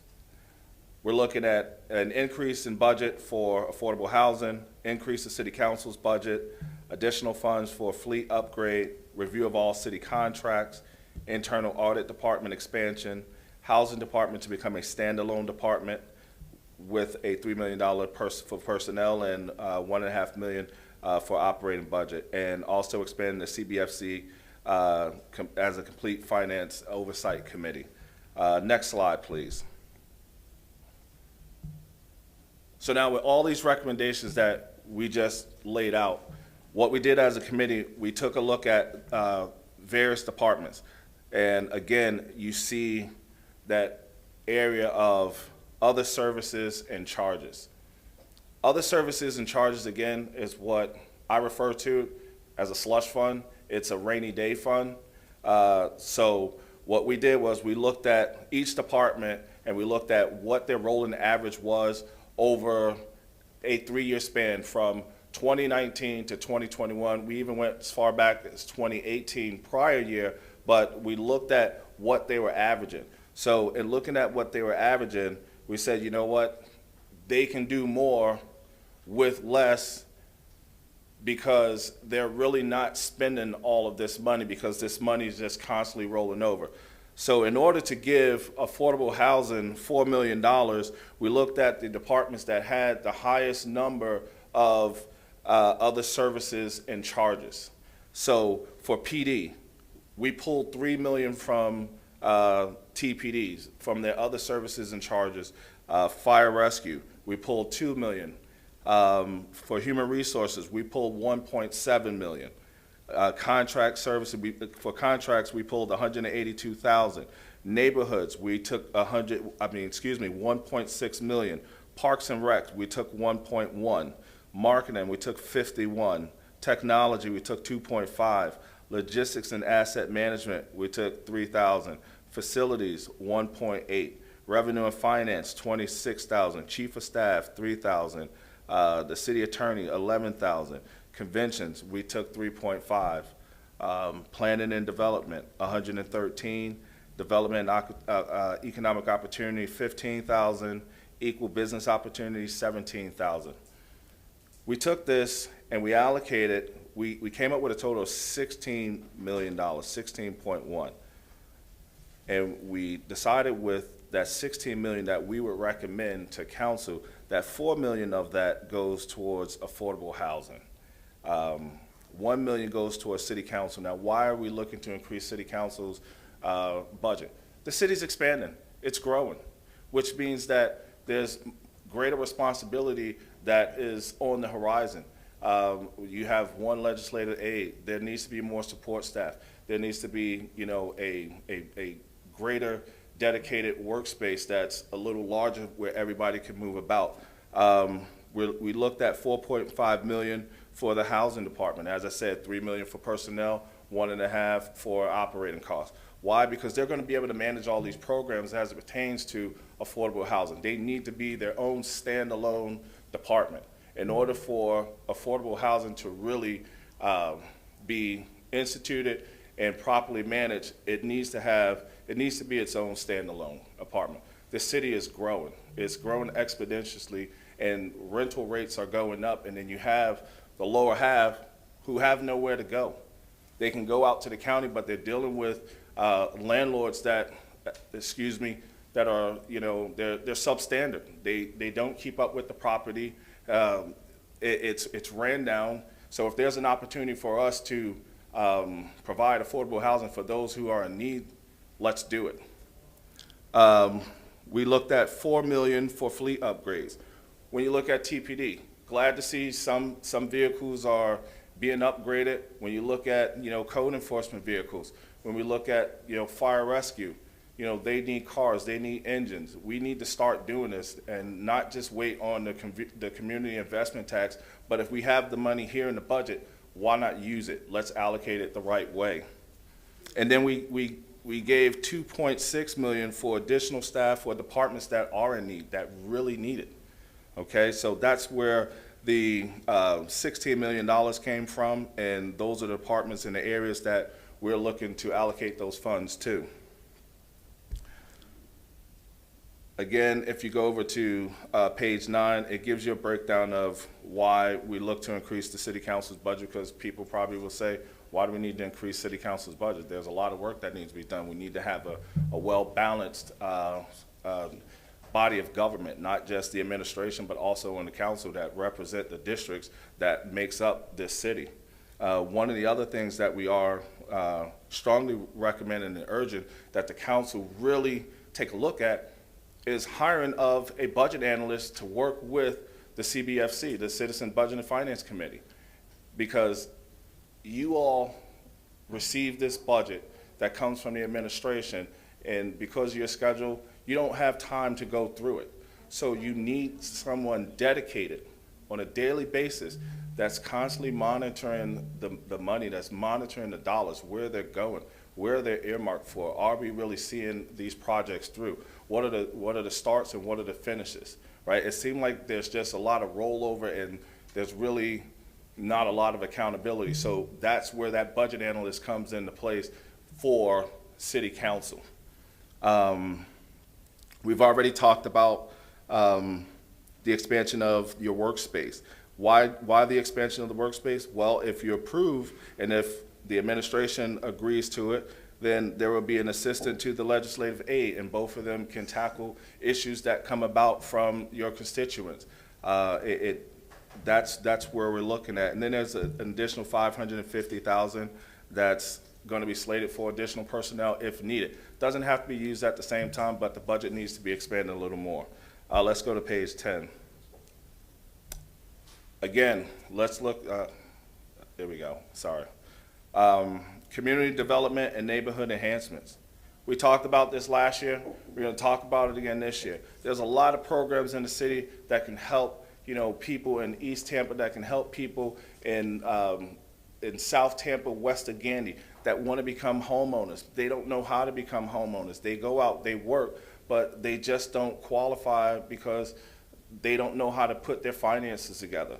And we have that Dare to Dream program. We need to we need to inform and educate these individuals that are looking to become homeowners so they're not, I don't want to call them victims, but I want to say they are not a circumstance of the real estate boom that's going up, that's pushing people out, and they're not able to live in a real inhabitable living space. So it's something that we really need to look at and make sure that the housing department really takes a strong look at this and affordable housing, and really start getting out into the community and educating and informing those individuals that's looking for home ownership or looking for decent affordable housing. When I look at all the high-rises that's going up in the city of Tampa, and they say we're putting up the Rome project and it's going to help those of East Tampa. No, it's not. It's going to help those of Seminole Heights, those of Tampa Heights. When I look at East Tampa, I look at the heart of East Tampa, which is not just 15th or 22nd, but go east of it, east, north, and south. When I look at South Tampa, I'm not just looking at where the Plant High School area. I'm looking at west of Gandy, over by the Robinson area, where those areas are tremendously affected. So going back to our recommendations, we recommend that the council, take $4 million and apply it to affordable housing, which will apply it on top of the $16 million that the mayor has slated. And then if you take the $5 million from solid waste, that'll give affordable housing $25 million. The $1 million expansion for city council, the $4.5 million for the housing department, $4 million for fleet upgrades, and the $2.6 million for additional staff for those departments that need. Internal audit is a department that we met with. And when I look at the internal audit department should be operating in the capacity in which it was created to do so. And it's not, according to my takeaway from it and meeting with that department. While the director did not say, I need this, I need that, just from listening to what that department is going through and losing a certain number of personnel, it's ineffective. Budget and finance should not be doing external audits. They should not have a external company coming in auditing their department. It should be the internal audit department. And again, that's where that budget analyst comes into play. That's where internal audit needs to really operate on its own independency and go and do scheduled or unscheduled audits. So with that, I'm going to go ahead and close it out and open the floor for questions and comments. Well, Mr. Johnson, thank you for your report. I can tell you the committee did some work here. We'll go to council members for comments. Ms. Vera, you're recognized. Thank you very much, Mr. Chair. I appreciate that, sir. I wanted to thank you for your work that you put in this and for all your members. I wanted to ask you, though, out of interest, because I don't know how this committee works, did all members support the recommendations made? We had a final approval call, yes. Okay, so was it unanimous? It was unanimous. There was only one member that was not present, and that's because of family emergency. That would be Mr. Farrell. But everyone else was on the call. We discussed it in length, and we unanimously approved it. Okay, thank you for that. Yeah, I mean, I have some concerns with this just off the top. I mean, with $5 million out of, unless if I'm reading it wrong, out of police and fire, $1 million out of parks and recreation. I mean, before we go there, I would have to ask the committee heads. I'd have to ask, or I guess for a little bit, Chief Dugan, Chief Tripp, Ms. Hills. Is this really a waste that we're looking at, et cetera, et cetera? Before going there 110%. I speak for myself. And again, maybe I misread this, but $500,000 more for city council. Now, let me, what, 1 million? Yeah, I mean, I just, I would not support that under any circumstances. Mr. Vieira, if I may. I just respectfully would not support that under any circumstances. I understand that we have needs, et cetera, but I look at priority, et cetera. Just for me in my own house, I wouldn't support that. But there's a lot of good things. You know, what we look for you all to do is a lot of things that we see here, which is to think outside of the box, give us ideas, right, and whatnot, and y'all are doing that here, and we thank you 110% for that. So thank you, sir. Ms. Vieira, if I can respond to your comments, sir. We're not touching fire, PD, Parks and Recs, operating budget, or touching their personnel budget. Again, if you go back to the presentation last year, this year, we're looking at other services and charges. That is unaccounted for revenue, sir. That is not spoken for. And I can tell you during our committee meetings, I've asked for the breakdowns of that, and we got a vague response.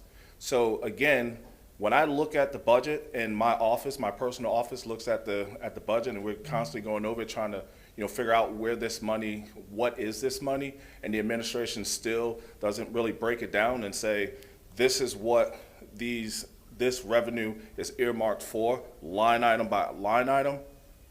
It's a slush fund to me. It's a rainy day fund. When you manage profit and loss, you have to account for every dollar, and you have to make sure it is line item by line item. As a small business owner, I write a check out front. I don't write a check from behind. That means that I always have to account for every dollar that comes in and every dollar that goes out. So right now, other services and charges, it is unaccounted for. And again, we have asked for an explanation as to what this item is, and we, again, are not getting that answer. So that's where the money is coming from. Mr. Johnson, Mr. Dingfelder informed me that Mr. Rahiro will be on the line. So once we go through council members, maybe they can explain what you're saying to the council members since you're bringing that up. Mr. Maniscalco, you're recognized. Thank you very much. And I'll keep it brief. The $1 million budget increase to city council, I wouldn't support that. Perhaps, the budget analyst, that's one thing, but beyond that, I wouldn't add any more money. And I'll just stop there. I'll reserve my questions for the budget hearing, and then if Mr. O'Hara gets on the line.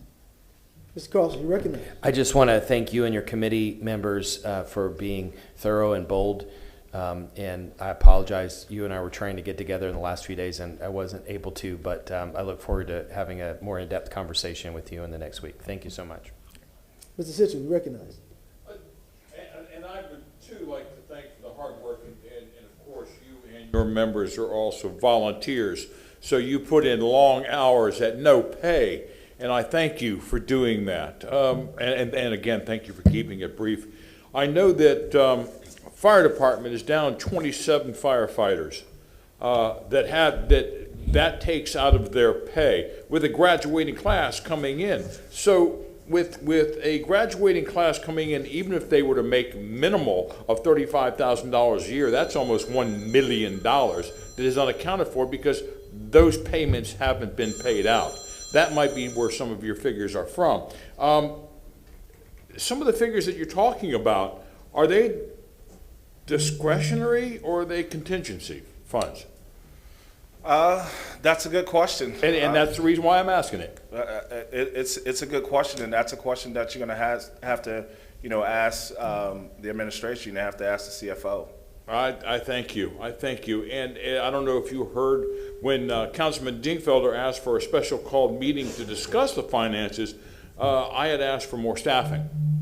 And that includes more police officers, more firefighters, more in construction services, more in code enforcement. So as these new, if I'm granted those, or if the city is granted those, as these new employees keep coming in, that's going to backfill all this money that you're talking about now.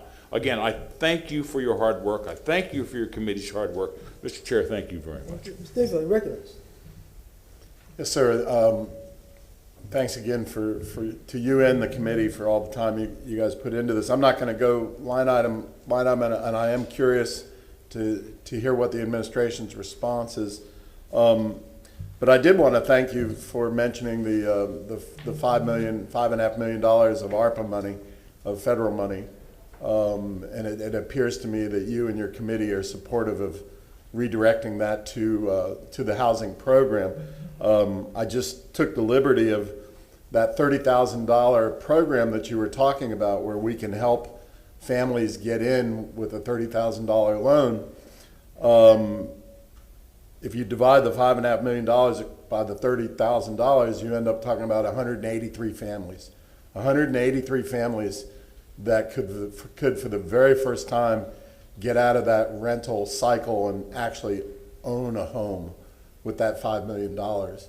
So anyway, we're going to be having a lot of discussions on this issue and all these issues you guys have brought up as the weeks progress. But I really appreciate you and the committee supporting that. Thank you. Mr. Miranda, recognized. I just want to say thanks again, like the other members of the council have said, Mr. Johnson, to you and your committee. And I just want to see the response for the city department before I make my comments. Thank you very much, sir. If I may, before you speak, Go ahead, Mr. Chairman, as elected officials and as departmental representatives, someone once said to me that we have to be good custodians of our corporate dollars. And as elected officials and as appointed administrators and directors, that is the expectation from the people to those that are the custodians of their tax dollars, of their revenues. It's just like a Fortune 100 through a Fortune 500 corporation. They have an obligation to their shareholders. They have to have shareholder values. As government, the shareholder values must be to be good custodians and good economic buyers with the people's money. And as someone who, is a taxpayer, as someone who has been appointed to this committee to serve in that capacity, it is our job as committee members to try and be good custodians as it pertains to the people's money. So I'll yield it back to you, Mr. Chairman. Well, Mr. Johnson, thank you and the committee for your hard work. It takes people who want to do this type of thing, especially dealing with finances. Everybody's not adapt to deal with that portion, but people are adapt to serve. And we're glad for those who are in that committee who was able to serve and be able to bring this forth to us. $1 million is a lot for council at this time. I wouldn't support that at this time. But I, like everyone else in the council, we're interested to know, since the committee didn't know what the other column is, and I think that'd be an interesting factor when I bring Mr. Rivera on to tell us actually what other means, and I guess the suggestions that you made or your committee made in reference to the others column. So I'll just yield back. Do we have Mr. Rivera on the line? Yeah, he was standing by. There he is. Good morning, council. Morning, Good sir. morning, Mr. Johnson. Good morning, sir. Yes, I'm sorry, did you have a question, Mr. Goods, or just? No, I'm just for- waiting you. I guess the question of the day for all the council members, I guess Mr. Johnson talked about this other column. And so I guess we want to clear up and see what that is, or how is that operated and spent? Just an overall response to the presentation and hard work of this committee. Dennis? Well, certainly I can do both. First of all, I echo the thanks. It's been a pleasure working with Mr. Johnson and his committee for the last quarter of a year. We appreciate their efforts and the discussion. Secondly, of course, I'll simply echo affordable housing as a very high priority for the administration, again, with over $30 million in fiscal year 22, and vehicles, again, over $30 million in fiscal year 22. In terms of the presentation and recommendation, of course, these are very high-level summaries. As has always been the case, detailed information exists for all of the categories in the budget, both online, in the budget document, and of course, we're always available for questions. The particular subject in question, other services and charges, I am of the understanding, as is my budget officer, and we've confirmed it verbally, that every question the committee has asked over the last quarter of a year has been answered. If we're mistaken in that, I encourage anybody to reach out, Mr. Johnson, his committee members, and reach me or my budget officer.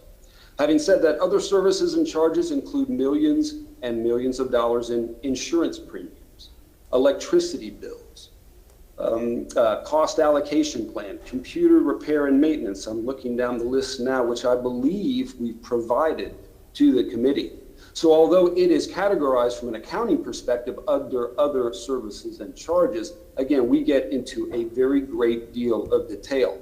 I think there are schools of thought out there that would look at utility bills as being untouchable, electricity bills as being untouchable, insurance premiums as being untouchable, other than cost savings that you can achieve by reducing your electricity bill, cost savings that you can achieve by negotiating your insurance premiums. We'll be happy to provide a complete listing of all categories under other services and charges. Anyone have any other questions? Well, I thank you, Mr. Vieira. You recognize, sir. Thank you. Thank you, Mr. Chairman. Just very briefly, so I was curious about the $6 million or so that was then cited for police, fire, and parks and rec. So what exactly is that money? Utilities, different funds? I mean, if you could, sir, just to be clear. Oh, we don't know. We're still reviewing the recommendation. We received it yesterday evening. And again, there's a lot of high-level figures in there, so we'll have to drill down ourselves. And I imagine they will call for additional discussion with Mr. Johnson or other committee members. Okay, thank you, sir. We appreciate it. If I may, there was one other thing that we did I left out, excuse me, because I was trying to be brief. But we also discussed having an overall review of all citywide contracts that have gone out for RFP. There's a lot of areas of opportunity to save on spending, and we feel, the committee, again, unanimously, one of the recommendations was to have a citywide review of all contract services. We don't feel that they are competitive. I know the council, is pressed for time, but at some point, we need to have a realistic conversation as it pertains to how to better spend the people's money and make sure that we are, getting true competitive rates for services that we're outsourcing. Mr. If Moran, I you may, recognize. I'm not confused, but I'm disturbed with myself then in reviewing the process by which we go for an RFQ, RP, to have the individuals that are qualified, that have had some type of, when the city puts out an advertising for those individuals that have to qualify in certain areas of expertise to deal with the city. And then after they fill that fulfillment, there's a period where you have to turn in your performa, how much your bid. And are we saying that the bids are rigged? Are we saying that there's favoritism within the bid? I don't understand the philosophy between both, what I'm hearing on one side and the other side. So I want to clear it up that we advertise, there's nothing wrong there. The people or the corporations or the individuals that bid, there's nothing wrong there that I know of. And then there's a bid set, and you go to the lowest bidder first that meets all the responsible avenues that the city has put, and there are many. Are we saying that there's bid rigging? What are we saying? No, that's not what we're saying. No, I'm not taking your side or his side. I'm just saying, what are we saying? Yeah, no, we're not saying that there's rigging. What we're saying is, you know what? There's a lot of up and coming companies out there who have the capabilities to perform the work just as a large corporation does. And at some time, you know, if I'm awarded a contract and I am providing that service, in the RFP, RFQ, there's that renewable option, right, where the contract never goes back out for bid, so we never know if we can get a competitive rate, right? So it just continues on and on with that same company. So when we talk about have a review, we want to review the current contracts. Why? Because there may be an opportunity for the city to save money on contract services. For FY20, we have been in a pandemic. So in being in that pandemic, how much money did we save? We had individuals working from home. I mean, so realistically, we have to look at, you know, as a body of government, how do we better serve the people from an economic standpoint? I'm not disputing that at all, sir. I can tell you just one incident, and there may be more. And if I recall now that I bring it up to my own mind, in June of 14, there was bid brought in on, of all things, cutting the grass in the city or the mows or the highway, whatever it was. And the bids were, the low bid was $2 million something. It was with a two. Again, I'm going from memory, going way back.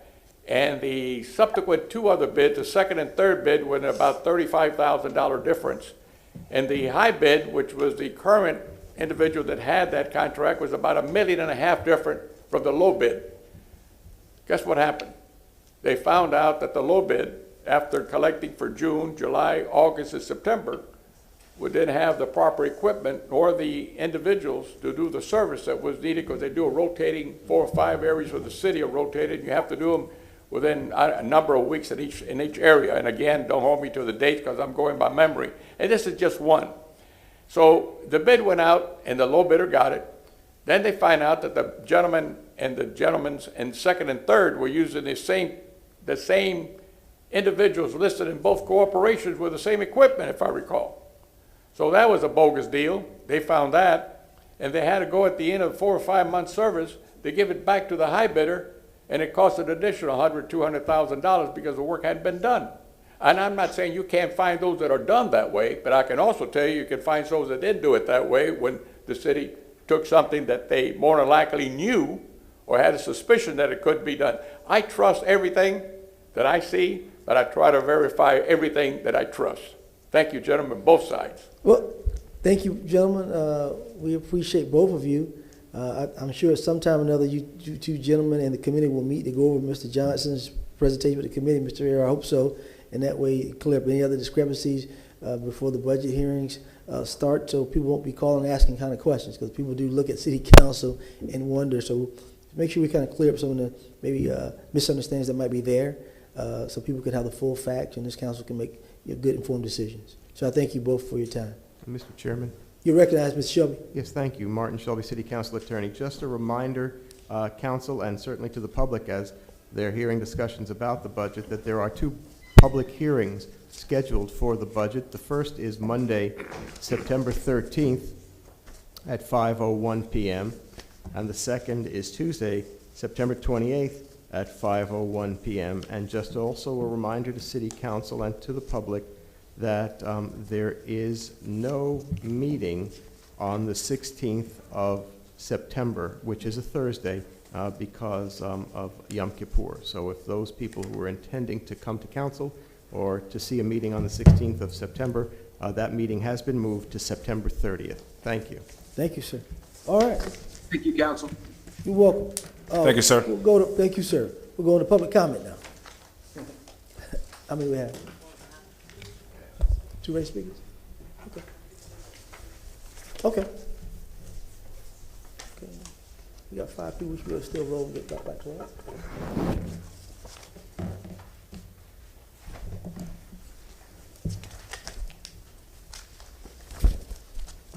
Yes, sir. State your name. Hello. I am Sovereign Despot, holder and decorist, King Johnny Bernard Booth, also known as Hall, Uniform Commercial Code 1-308. I am here to make you aware of some things. State, you are under inquiry and questioning for global human trafficking, the trafficking of your people. As like what I'm saying with the human trafficking, as your people have not been paid as ever, as you have them operate under fraudulent means, pretending to pay them, placing them in a debt that should have never been from the beginning, from the get-go. Debt cannot pay off debt. Debt cannot even buy off debt. State, you are under inquiry and not allowed to go anywhere. State, you're not allowed to operate or move without permission. State, you continue to traffic your people, you will be penalized. State, do not go anywhere. State, we comprehend that you figure that you can continue to do this because you always have done this, and you figure that the people are still dumb, deaf, and blind. State, it is not funny to give your people IOU notes and to tell them that it's okay to not really be paid. State, it is not funny to human traffic your people. Ashley Moody, you need to find those state officials that are continuing to traffic Americans. Governor DeSantis, you're supposed to be helping with bringing Americans out of modern day slavery, not continuing to help push the modern day slavery through. Human trafficking is a serious situation on this globe. As we see what's going on here within our sovereign kingdom, as we are here within the headquarters of the globe, known as Tampanian, then Tampa, then Tampa Bay. Also, Biden and Harris, you've been summoned to appear here in the headquarters, for it is you two that are also continuing to human traffic Americans. So get here to Tampa, and that is not a request, that is a demand, non-negotiable. Also, Sovereign National United States President Donald J. Trump, Prime Minister Donald John Trump of Sovereign Worldwide Global American Kingdom, we'd like it if you also give us a special guest appearance here in Tampania, Tampa Bay. Thank you, sir, for your comments. Okay.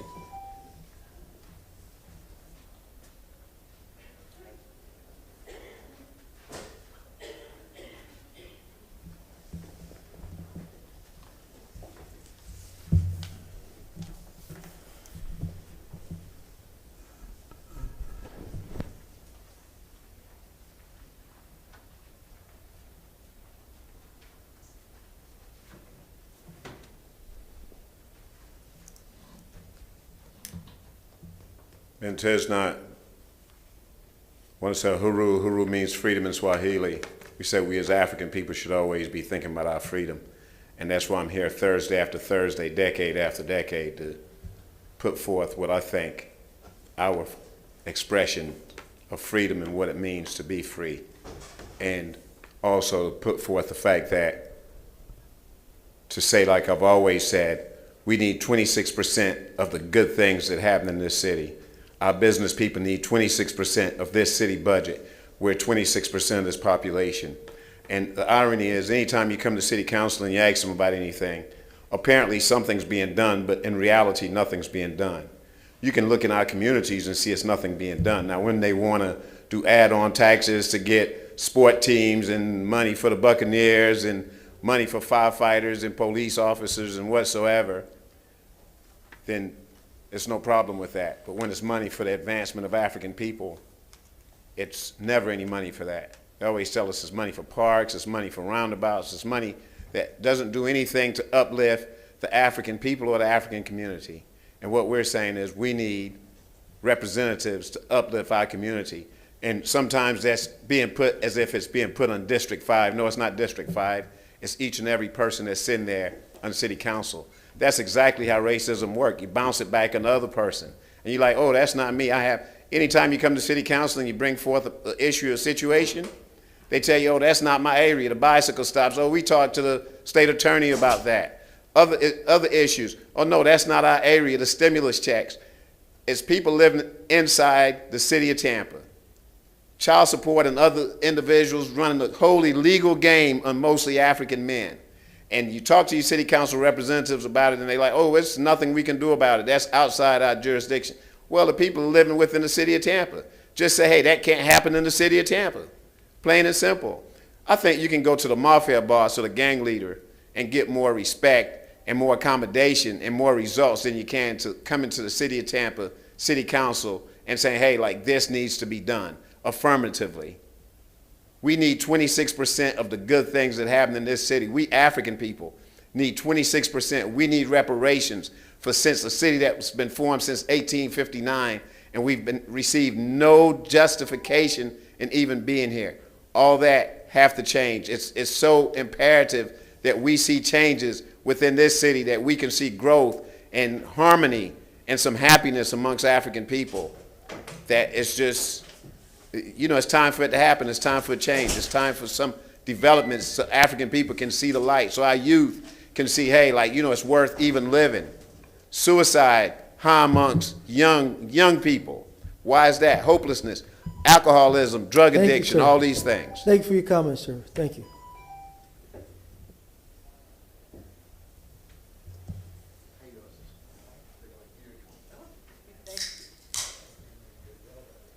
No more speakers at this time.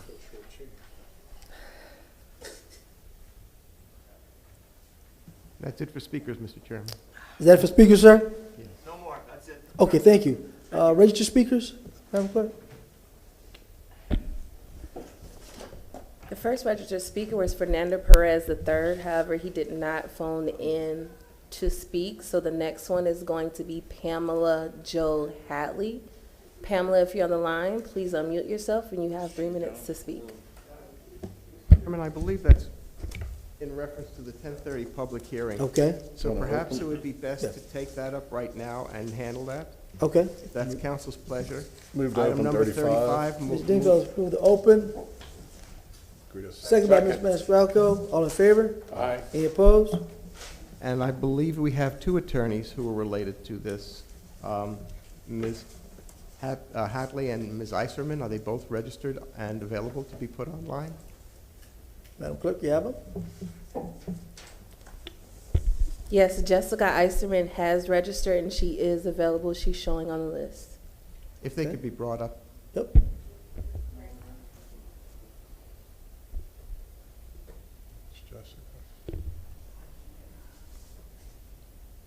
We can't hear you, ma'am. Your audio. This is Jessica Iserman. I apologize. I'm not sure what's going on with my camera. You got you. I am. You're good.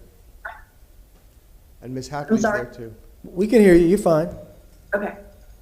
Mr. Chairman and members of council, this has been a scheduling issue, and I believe working with both attorneys who are involved in this, who are both present, the agreement is to continue this to October 21st of 2021 at 1:30 in the afternoon after the council's lunch break. And hopefully we would be able to get through the staff reports, which are short at this point, to be able to get to this hearing as quickly as possible after 1:30. So if that's council's pleasure, I would ask before a motion is made just that we'd have the attorneys affirm that they would be able to, and their clients, or whoever is necessary to participate in that review hearing, to be present on October 21st after 1:30 p.m. Councilors? Yes, this is Pamela Jo Hatley, and I represent the petitioners in this matter. And we will be ready on October 21st at 1:30 to present the case. Thank you. Ms. Iserman? This is Jessica Eisterman representing the applicant, and we will be ready to proceed on October 21st at 1:30. So if council is inclined, a motion to continue is in Mr. Chair, order. I move that file number AB 1-21-20C be continued to October 21st at 1:30 p.m. Mr. Citro has moved it. Mr. Dingfelder has second. All in favor? If we could do that by roll call vote for this Roll call, purpose. please. Citro. Yes. Miranda. Yes. Dingfelder. Yes. Carlson. Yes. Maniscalco. Yes. Vieira. Yes. Gould. Yes. Motion carried unanimously. Thank you, Mr. Chair. And one last point, Mr. Chairman, just to confirm that this continuance is the only notice that will be received regarding this matter. So people who are interested in this matter should make note of that date of continuance to October 21st at 1:30 in the afternoon. No additional notice will be sent, and that makes it compliant with the law requiring notice. Thank you. Is there anything further, councilors? No, sir, thank you. Thank you, council. Thank you. All right. Thank you, council. Okay, thank you. Move to close the hearing. No, it's continued. Oh, continue. I'm sorry. You're right. Thank you. Okay. We'll go back to public comment, Mr. Sheldon? Yes. All right. No more speakers? Okay, great. All right. We'll go to the consent agenda. Mr. Citro, will you move items number 5 through 8, sir? Thank you, Mr. Chair. I move items 5 through 8. Second. Mr. Citro has moved. Mr. Miranda, second. Roll call vote, please.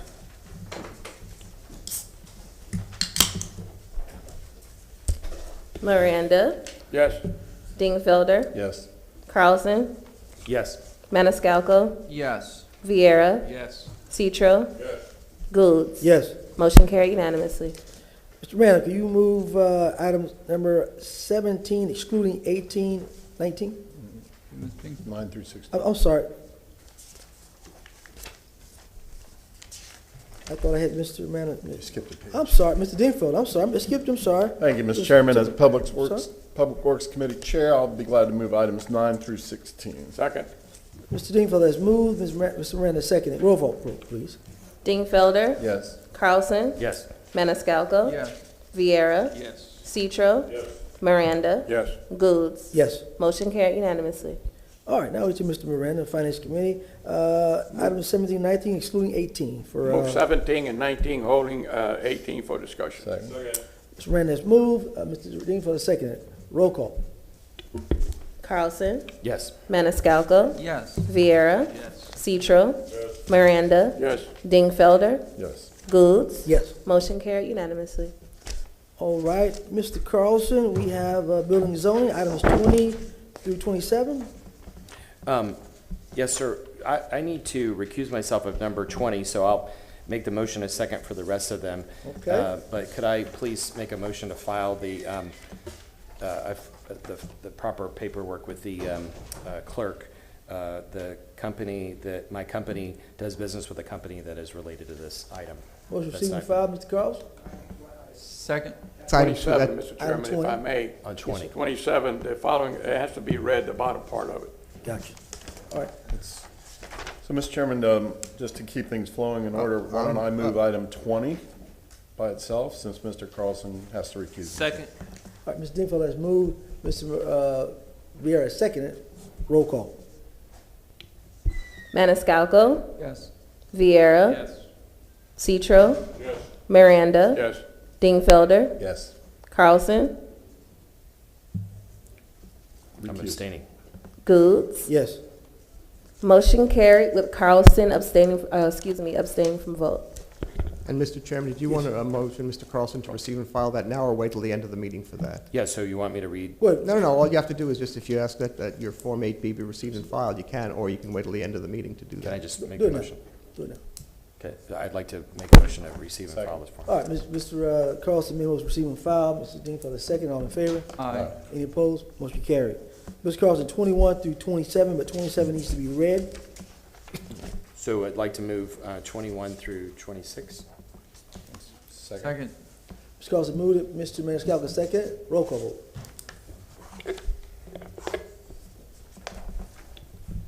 Vieira. Yes. Citro. Yes. Miranda. Yes. Dingfelder. Yes. Carlson. Yes. Maniscalco. Yes. Goulds. Yes. Motion carried unanimously. Was 26 continued? Yes, it was. Yes, Oh, sir. okay, so that was through 25? Yes, sir. So they're 25 and 30. Yeah. I thought, Those moved already to the 30th, September 30th. So I'd like to we're move. not passing 26. No. No. Yeah, so- Continued. Could we confirm that with the clerk? Is that correct?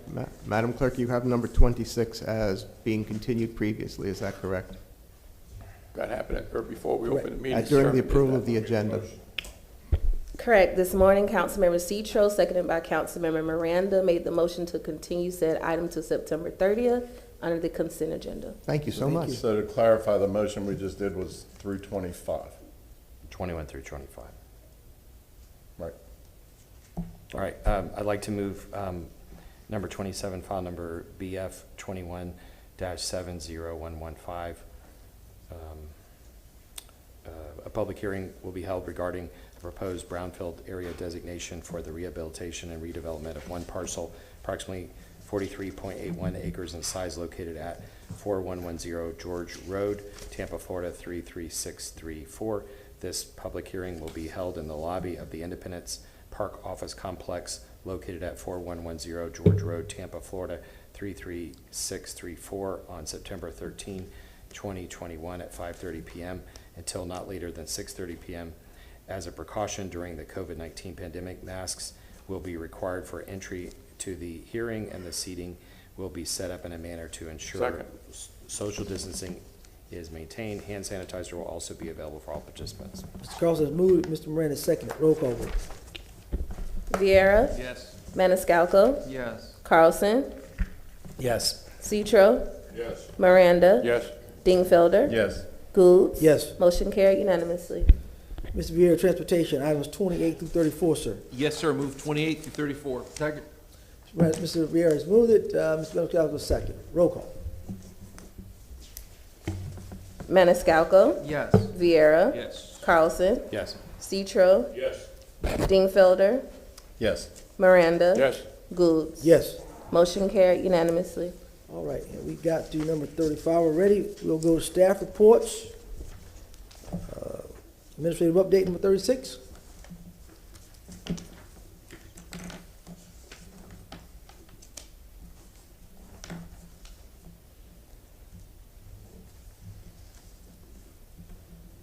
Morning, Council. John Bennett, Chief of Staff. We have two reports for you.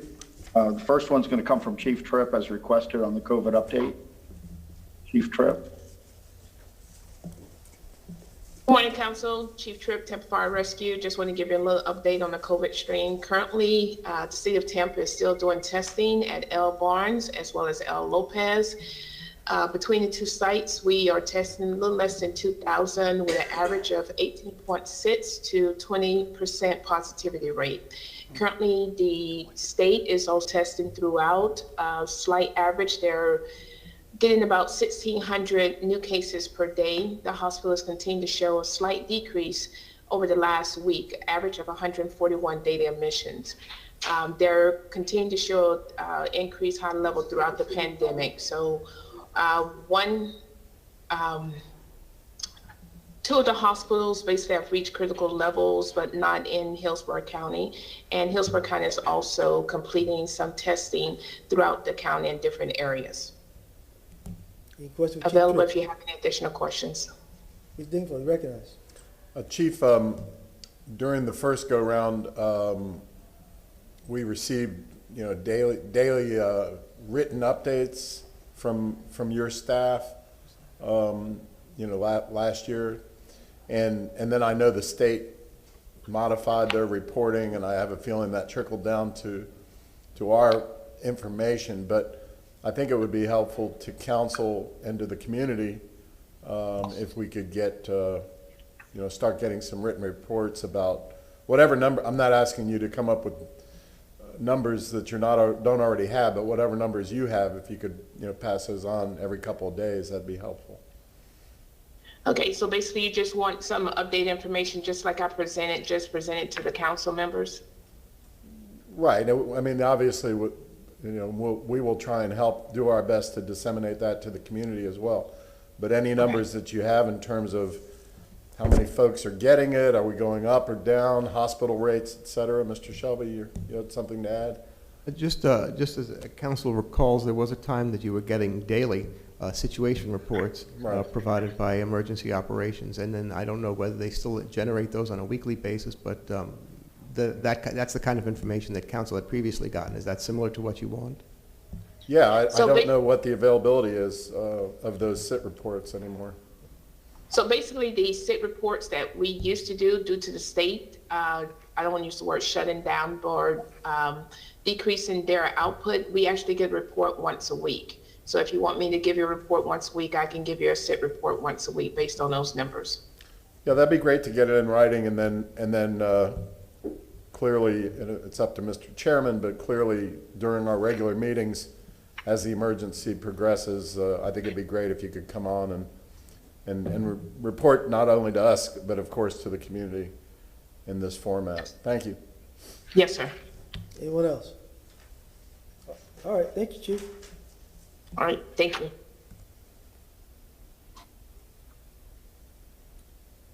Our Chairman and Council, next should be our CFO, Dennis Ruggiero, talking about the conduit bond, and that'll be the last part of the administrative update. Thank you. Thank you, Chief. Hello again, Council. I don't know if you've had a chance to read it, but I sent an email yesterday evening regarding request for a special call on the 23rd for our conduit debt issuance. I apologize for the late notice, but this opportunity came to us rather late breaking. If you haven't read it, make a long story short, Celadon Development Corporation, they are the corporation that intends to construct and install a fiber manufacturing plant near the port. They would like to do a conduit debt issuance not to exceed $280 million.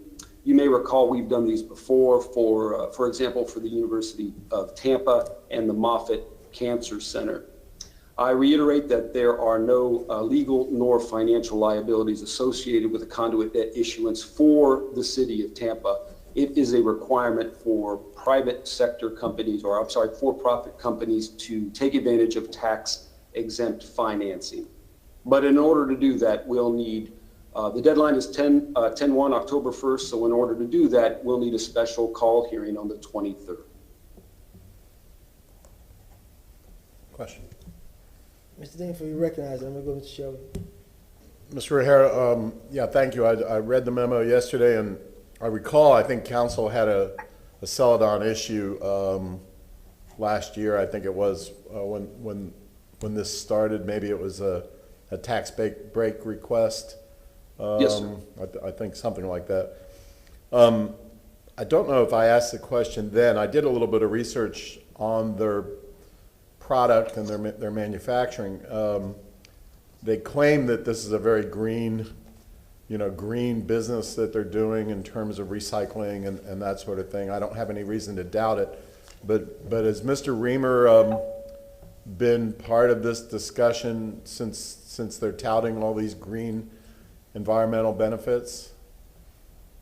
I believe he has, in conjunction with the Economic Development Department, but I can confirm those prior to the 23rd. Or I can confirm that prior to the 23rd. Okay, thank you. Is that a 501, 601, Mr.? If I may, Mr. Chairman. You recognize, Mr. Shelby? I was about to inquire of Mr. O'Hara for that, because Mr. O'Hara, just a reminder, council has a morning session, a workshop at 9 a.m., an evening session at 5:01. If you wish to schedule a special call meeting, you don't anticipate, or do you anticipate this going very long? I don't anticipate it going very long, but of course I defer to council and how much information they'd like. We'll of course provide you a complete package and briefings prior to, and I imagine that the organization would be very flexible in terms of when you all will have that special call meeting. If I may recommend, council, taking a look at your workshop session, you do have commendations of police officers of the month and 2 individuals, but if you wish to take the special call meeting first and get it out of the way before you begin your workshop, then you could schedule at 9 a.m. to proceed the workshop session, if that's council's pleasure. Would that be acceptable to the administration, Mr. O'Hara? 9 a.m. prior to the workshop, a special call? Yes, thank you. I appreciate that. Nobody's going to show. Anybody fine with that? Fine. I need a motion for that, Mr. Shelby? So moved. Yes, please. All right. Mr. Miranda's motion, Mr. Maniscalco is second. All in favor? Aye. Any opposed? Motion carried. And I will notice that accordingly. Thank you, sir. Thank you. Thank you, council. All right. Item number 37. Resolution. Mr. Beer? Just a reminder, council, you've had gone through these. There are no questions, and Yep. staff presentations were not necessary as far as Correct. council. Mr. Beer, can you take 37 for us? Resolution? Sure. So move the resolution. Second. Mr. Beer has moved it. Mr. Miranda seconded it. We need a roll call on that, right, Mr. Yes, Shelby? please. Yes, please. Roll call, please. Vieira, Yes. Maniscalco, Carlson, Yes. Citro, Yes. Miranda, Yes. Dingfelder, Yes. Goulds. Yes. Motion carried unanimously. Okay. 38 was cleared up with a memo. 39. Yes, the part. 39, Mr. Dingfelder, you want to hear about the quarterly report, correct?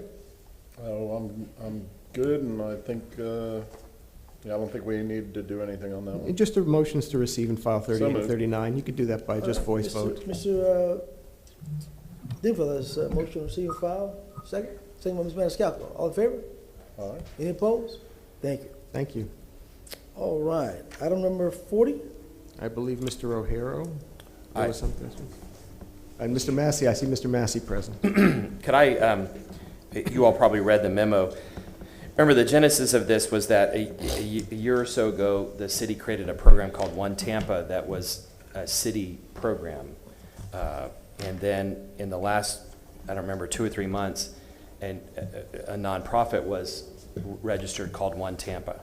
And so the question that we asked was, what other nonprofits does the city have that are like that, that are quote unquote in control of the city? And I should have phrased the question differently, because if you say control, that hits all kinds of IRS issues about tax deductions. And I think the reason they did this was so that they could take private sector donations and allow them to have a tax deduction.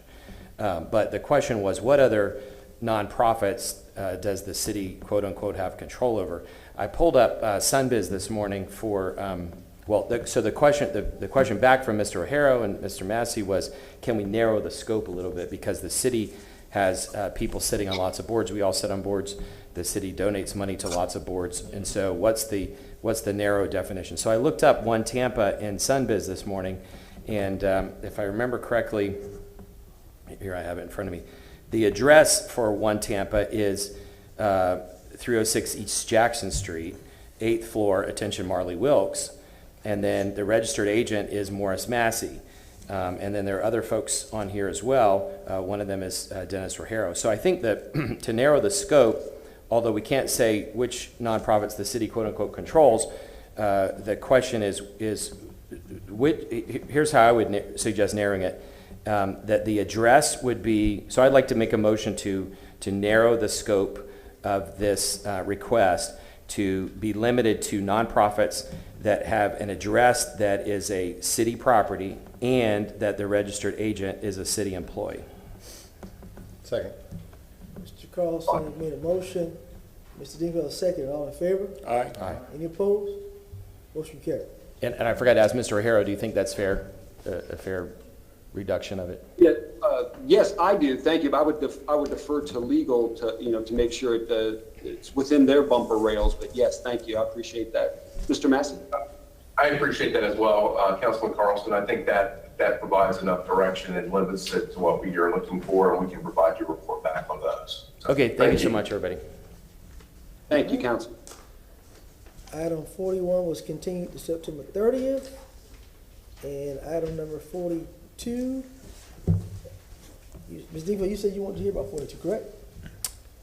42. It's the road paving? Yes, I'd like a quick discussion, if time permits, with Mr. Your Bede, time. or whoever might be around to talk about road paving. And if I could, after Councilman Dinkfelder is. About transportation? Actually, I'll defer to Mr. Maniscalco, since it was originally his motion. I'll be glad to clean up. Sure. So before we get Mr. Bede on the line, I know we get a lot of complaints about the quality of our roads.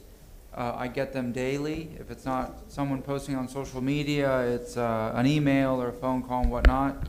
I know that this is a team effort. I know this is a collaboration or a partnership between the City of Tampa, FDOT, as well as the county, because some roads, many of our roads come into within Tampa city limits, but not everybody knows that. They think that the City of Tampa controls everything and pays all the roads. So the complaints that I get are Columbus Drive, Armenia, Howard, and whatnot. So just this is on the topic, but it's not part of this memo. I've reached out to our county commissioners individually in the past few weeks. I've told them our concerns, the roads that are within the city of Tampa limits, but that are county controlled.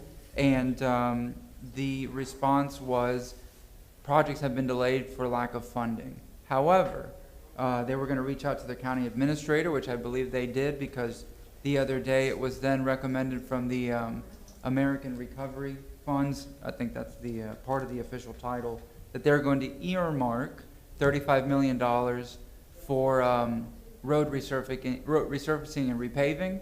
I've told them, and I've sent them videos and photos of Columbus Drive, Howard Avenue from Kennedy Boulevard, Armenia Avenue, all the way down south, past Kennedy Boulevard and north. Hopefully that they put these projects on the front line here. Councilman Miranda was on the council with me, so was Councilman Vieira when the City of Tampa during a city council meeting, and I think we do it as a formality or as a pass-through. We voted to pave parts of Armenia and whatnot, even though, again, they are county. So those projects were delayed.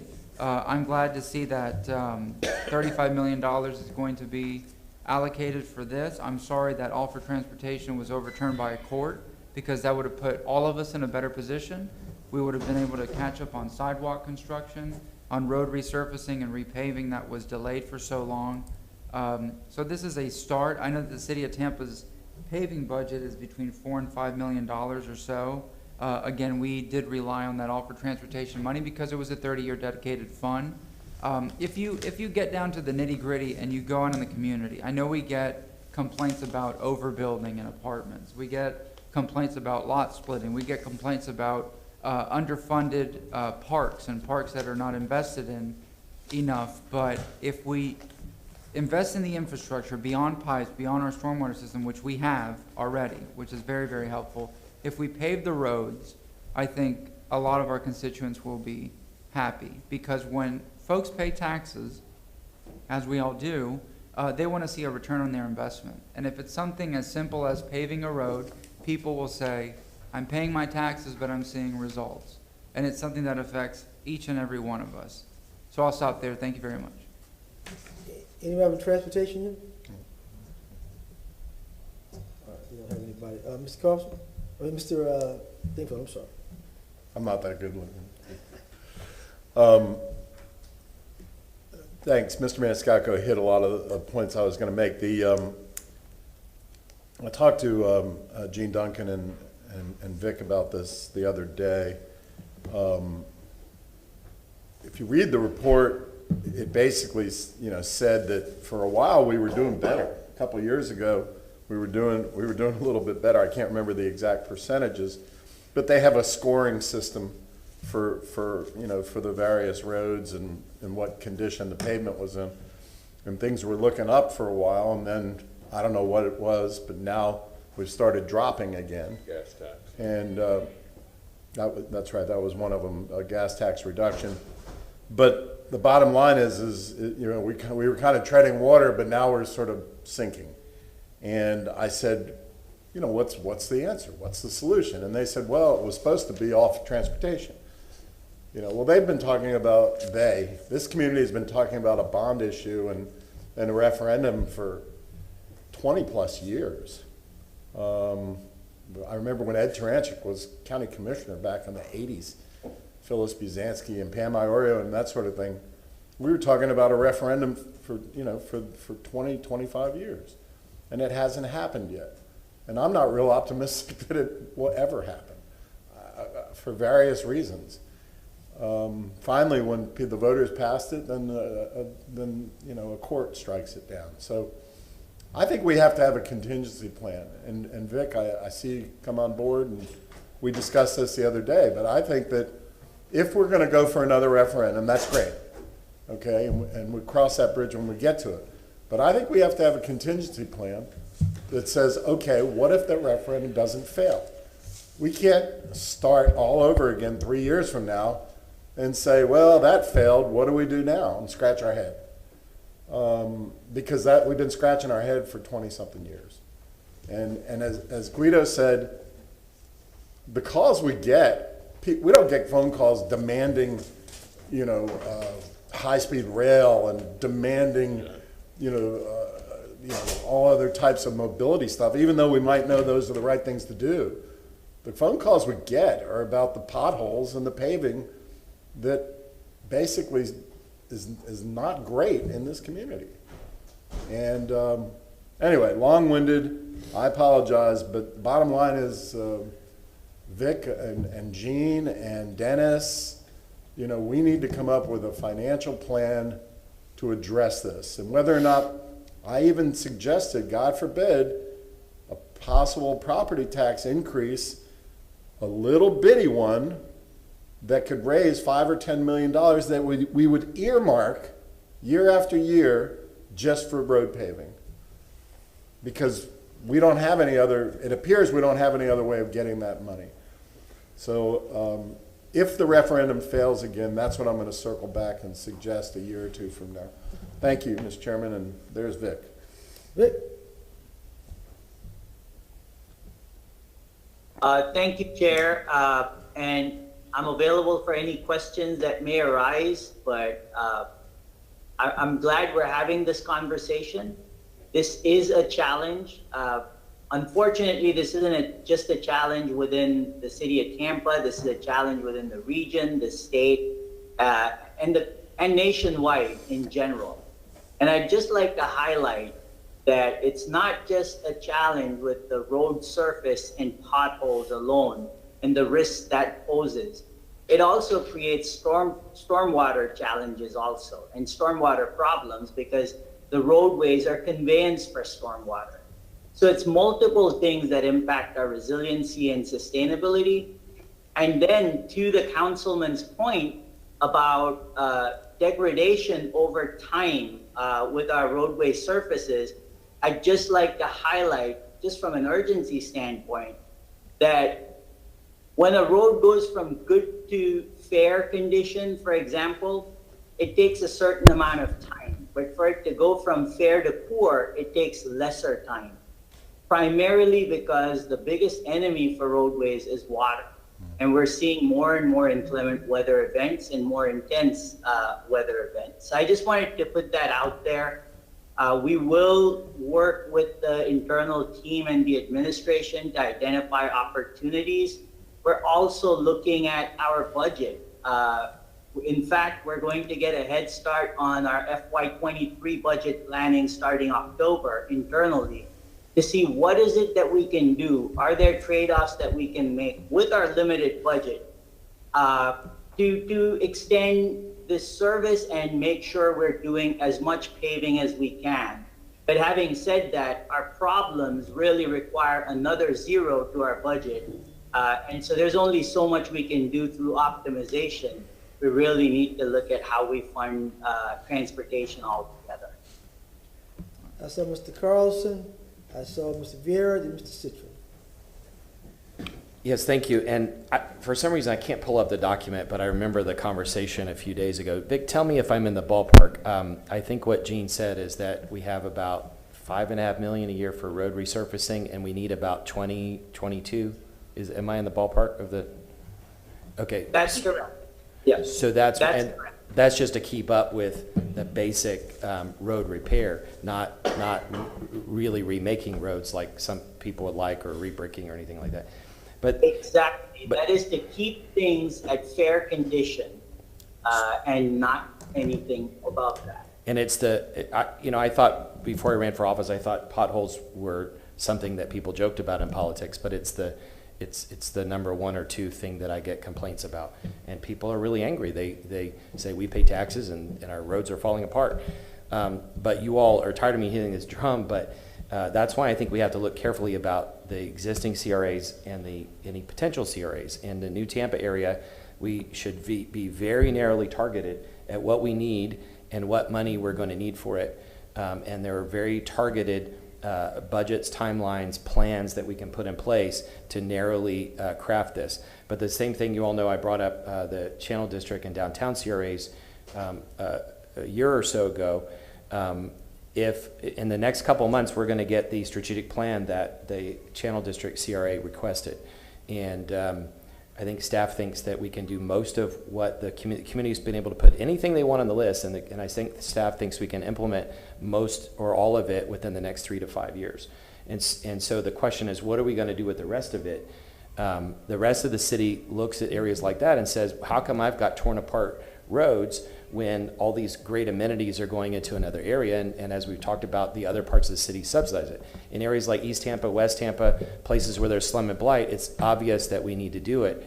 But think about this: if we didn't shut down the Channel District CRA, if we just said over the next few years we're going to pull out $1 million a year, that would be a 20% increase in the budget to repave roads. If we were able to pull $2.5 million out, that would be a 50% increase. And so small amounts of money could make and it doesn't have to hurt Channel District. We can still do everything that Channel District has asked for, but we can maybe negotiate to try to figure out if there's money that we can put back in the rest of the city so that we can hit the basic needs. Because the rest of the city feels like they're already being taxed for it, and they don't want necessarily their taxes to increase for something they're already paying for. Thank you. Chair, if I may. Recognize. So to the councilman's comment, I think it's somewhat important to understand, because we do hear this from the community a lot as well, and just from an education perspective, that property taxes do not pay for transportation. Gas taxes pay for transportation, other fees pay for transportation, but property taxes do not. So when we talk about transportation funding and what are alternate sources of funding, it's good to be mindful of that. And in that vein, that's why we support All for Transportation, or transportation sales tax mechanism, primarily because it does distribute that load across the entire community, including our visitors. And that's key, because that pool is then shared with all the people that utilize the infrastructure.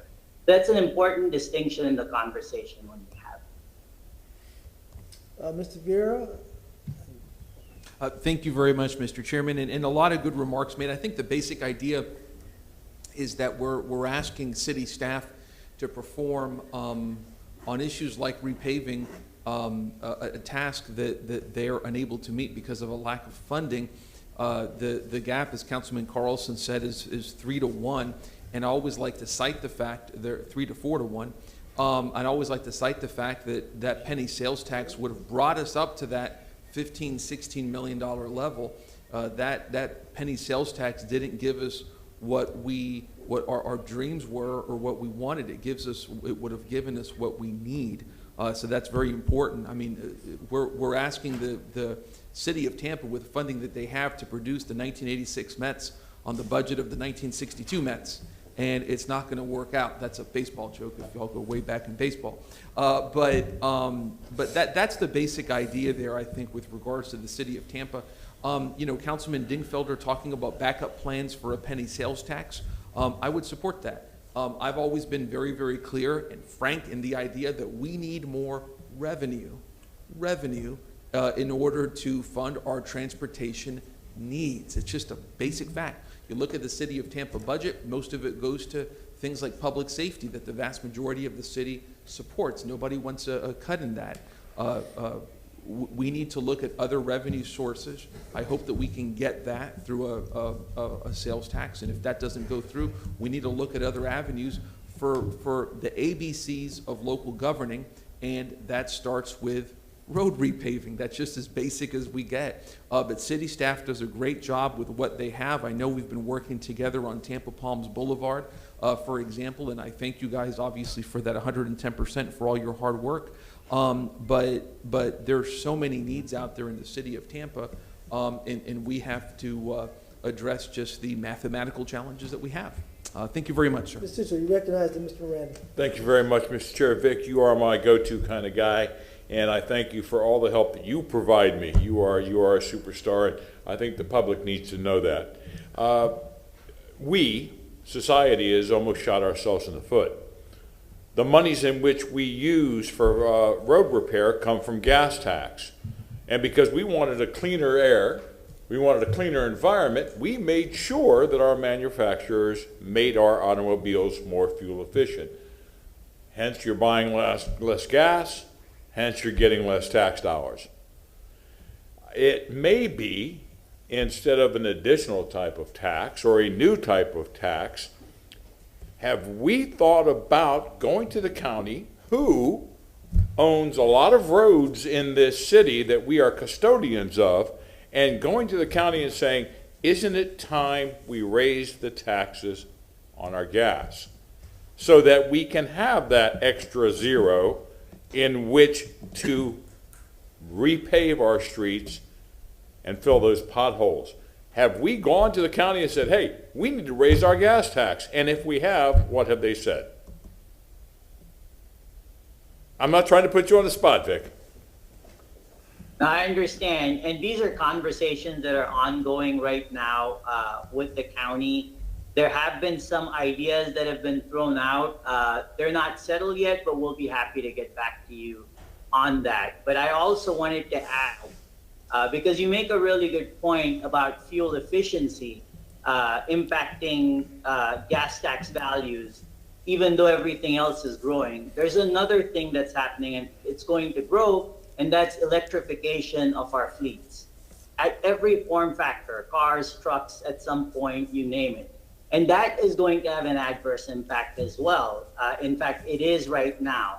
And we are working through, with advocacy organizations and the state to identify different means of electrification of our fleets and what it will mean to funding.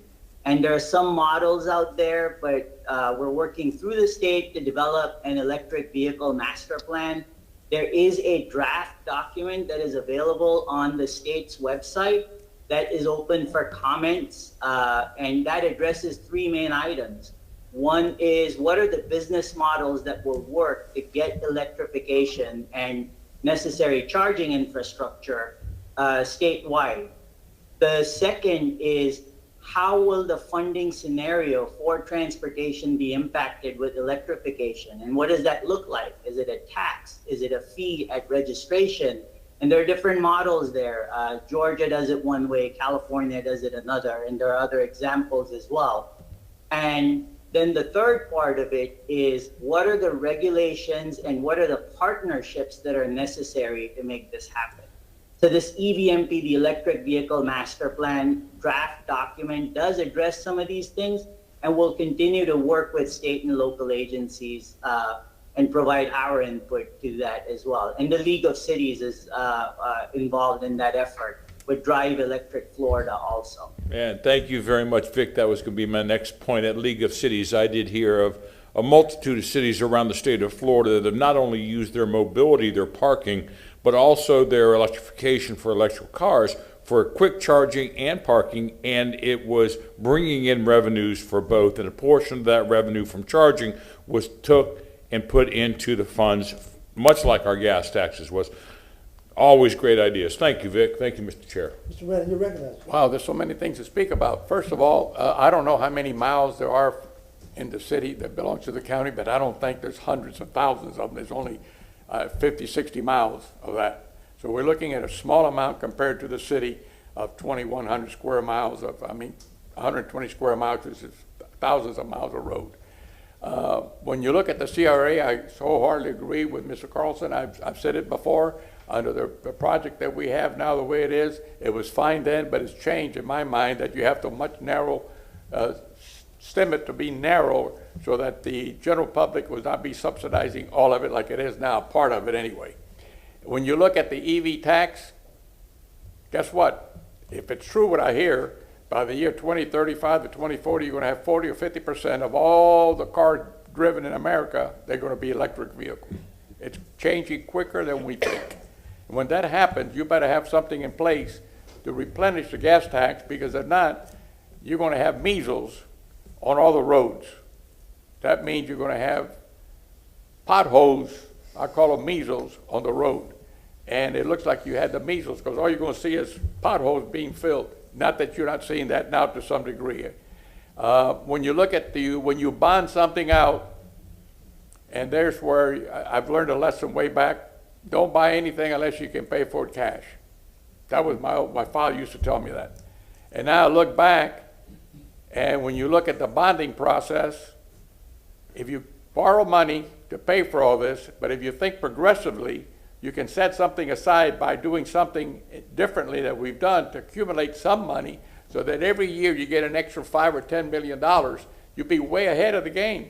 And the tax to the bonds will be zero or nothing. I also realize that you can't even ask your citizens to form an agency and loan the city money. It's against the law. But you can tax them to death, and it's not against the law.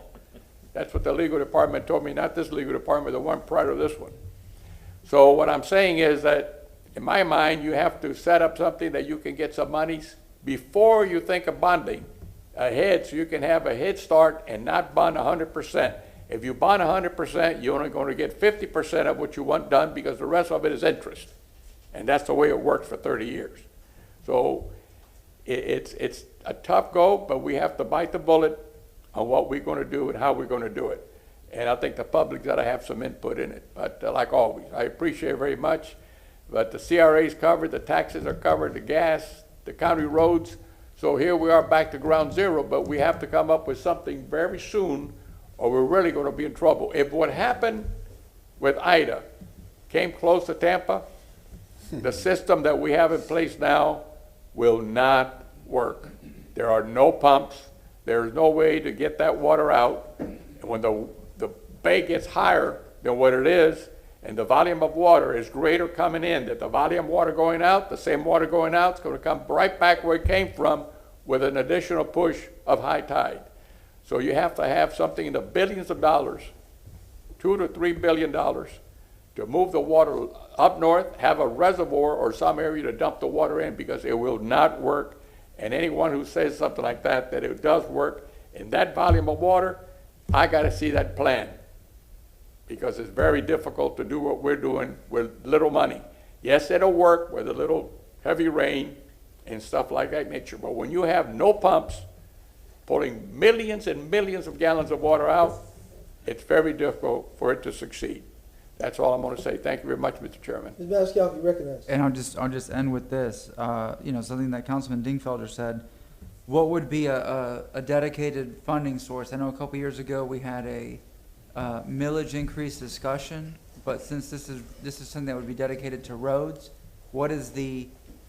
how much, or how are the increments for the millage increase that you generate an extra $5, $10, $15 million a year? How much do you have to move on that millage? Should we even look at that? Or I know with the PIPES program, it's funded through utility bills. Is that correct?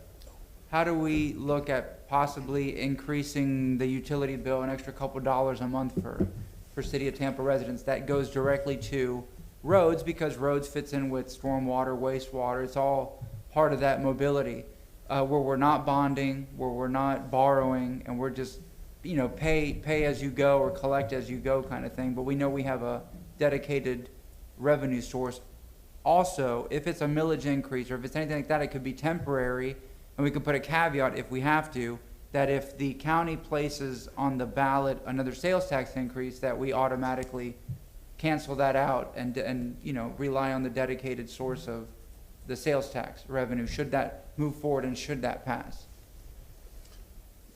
Mr. Chair, Mr. Maniscalco, good questions.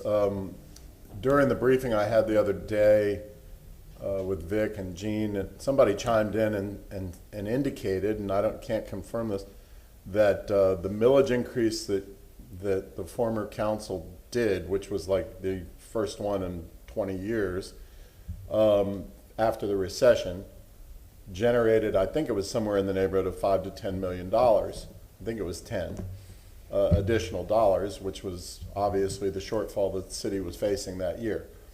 If that's the case, I think that's a partial answer for you, Guido, that you know, whatever that millage was, and I don't remember the exact number because I wasn't on council, but whatever that was, if it generated $10 million, $10 million is double the current paving budget.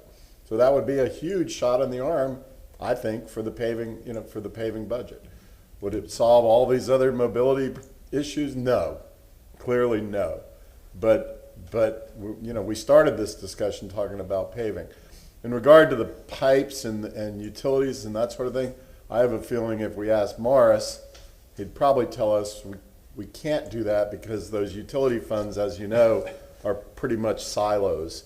And so, you know, you have to stay within those lanes of if you're dealing with water, it's just water. If you're dealing with, Pipes, you know, pipes. Pipes has to stay separate.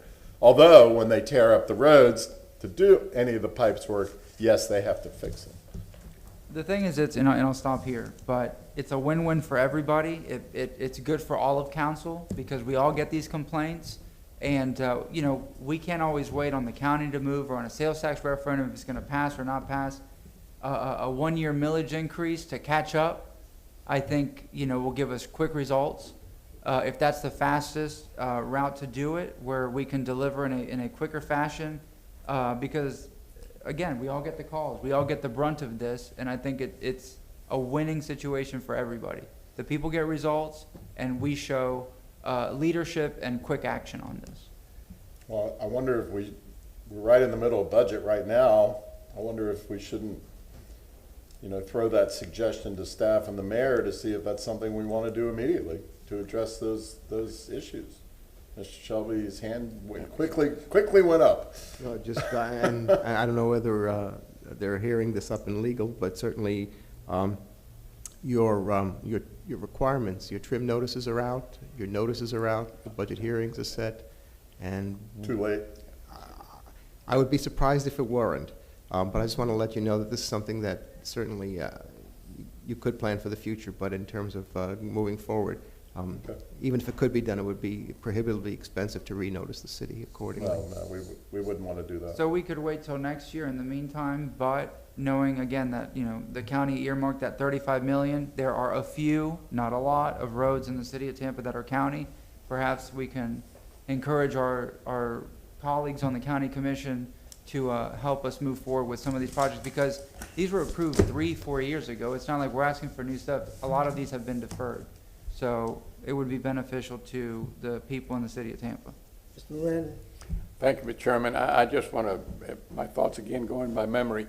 If I recall, the tax collection of this city is about $50 million short of just paying the police and fire. If you look at it, a comparable, what the costs are, how much you bring in, and what the expenses are. So you have to be very careful on how we do this. And if you're looking at ad valorem tax, you must look at another avenue also, because ad valorem tax, it's based on the value of a house, of a home, or a piece of property. And when you raise it a little bit, it goes way up to somebody and a little bit to somebody else. So you have to be understanding, and we're talking about road repair. They all have a car. Most of us have a car. And even if you don't have a car, you're either using transportation system, which is a bus, and they have to come in with some money also because, so you have to look at it in a much broader system that we're looking at. I'm not against anything, but I'm looking at something much broader to make it easy but equitable to all. That's what it's got to be. Thank you, Mr. Chairman. Mr. Sister, you recognize. And if we can, Councilman Maniscalco, if we're going to ask them to look at spending that monies on repairing at least the portion in which their roads are in the city of Tampa, can we also to please ask them to take a long, hard look to raising the taxes on our gas also? Sure. Thank you. Thank you, Mr. Chair. Anything else? All right, thank you, Vic, appreciate you. Okay, last item, number 18.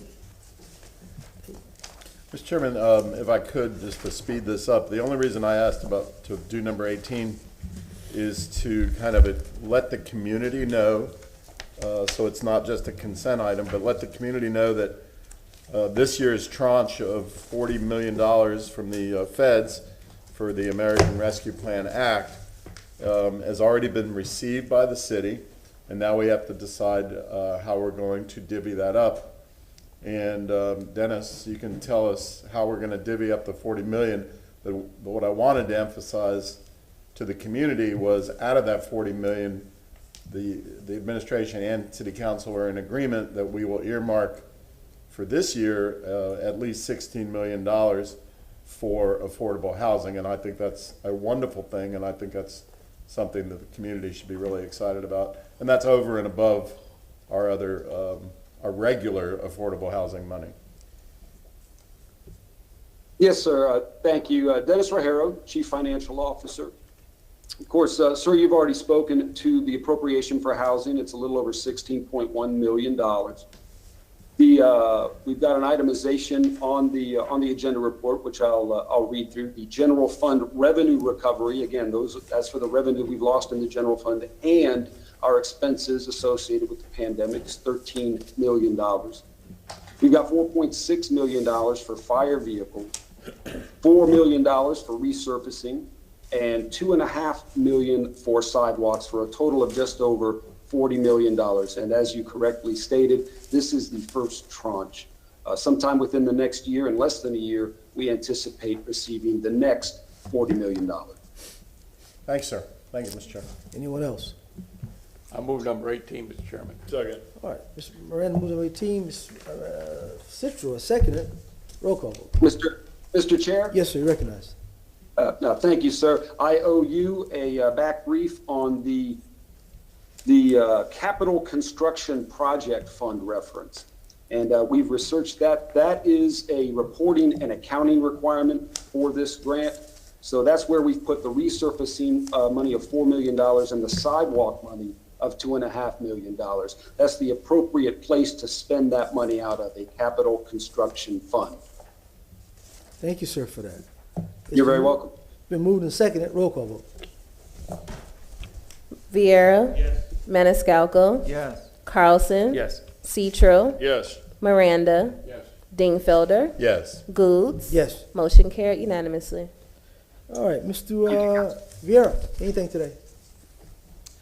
Just very briefly, a couple of things. First off, Mr. Chairman, I actually wanted to give you, if I may, a public, as Councilman Dingfelder would say, shout out. I'll steal that from you. Yeah. And Councilman Goods does so many wonderful things for constituents, but our good friend Karen Clay, who's such a nice woman, needed some help on a personal matter involving her late son, and Councilman Goods provided some just much needed assistance. So I checked with her to see if it was okay if I could give you a public shout out. I know you don't do it for that, but I just wanted to say thank you. That was very nice of you. So thank you very much, sir. Glad to help you out. Thank you, We sir. all appreciate that. God bless you.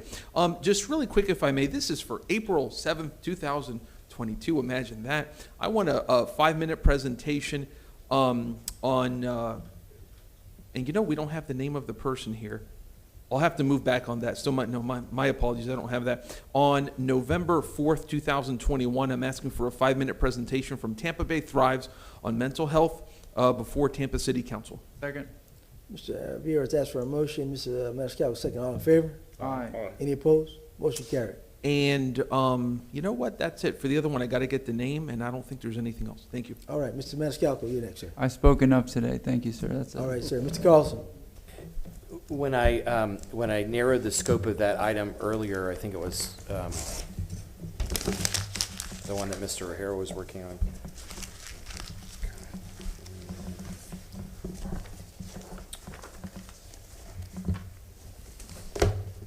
Item number 40. So that's file number CM 21-68963. I forgot to put the date on it, so could we please have them come back to us on October 21st? Second. Mr. Carlson move October 21st. Mr. Dingfelder second. All in favor? Aye. Any opposed? Motion carried. Thank you. Ms. Citro, you're next. Nothing right now, Mr. Chair. Thank you. Mr. Dingfelder. Mr. Carlson, speaking of dates, so the community was really engaged with us on this sidewalk issue. And I think we've had a lot of wonderful input from the sidewalk stompers and the other groups advocating for changes to the sidewalk ordinance. I think council got to a point where we were all in agreement on moving forward, but we didn't really establish a date. I've inquired with the legal department, you know, the status of that, and I think maybe you guys have seen some of those emails bouncing around.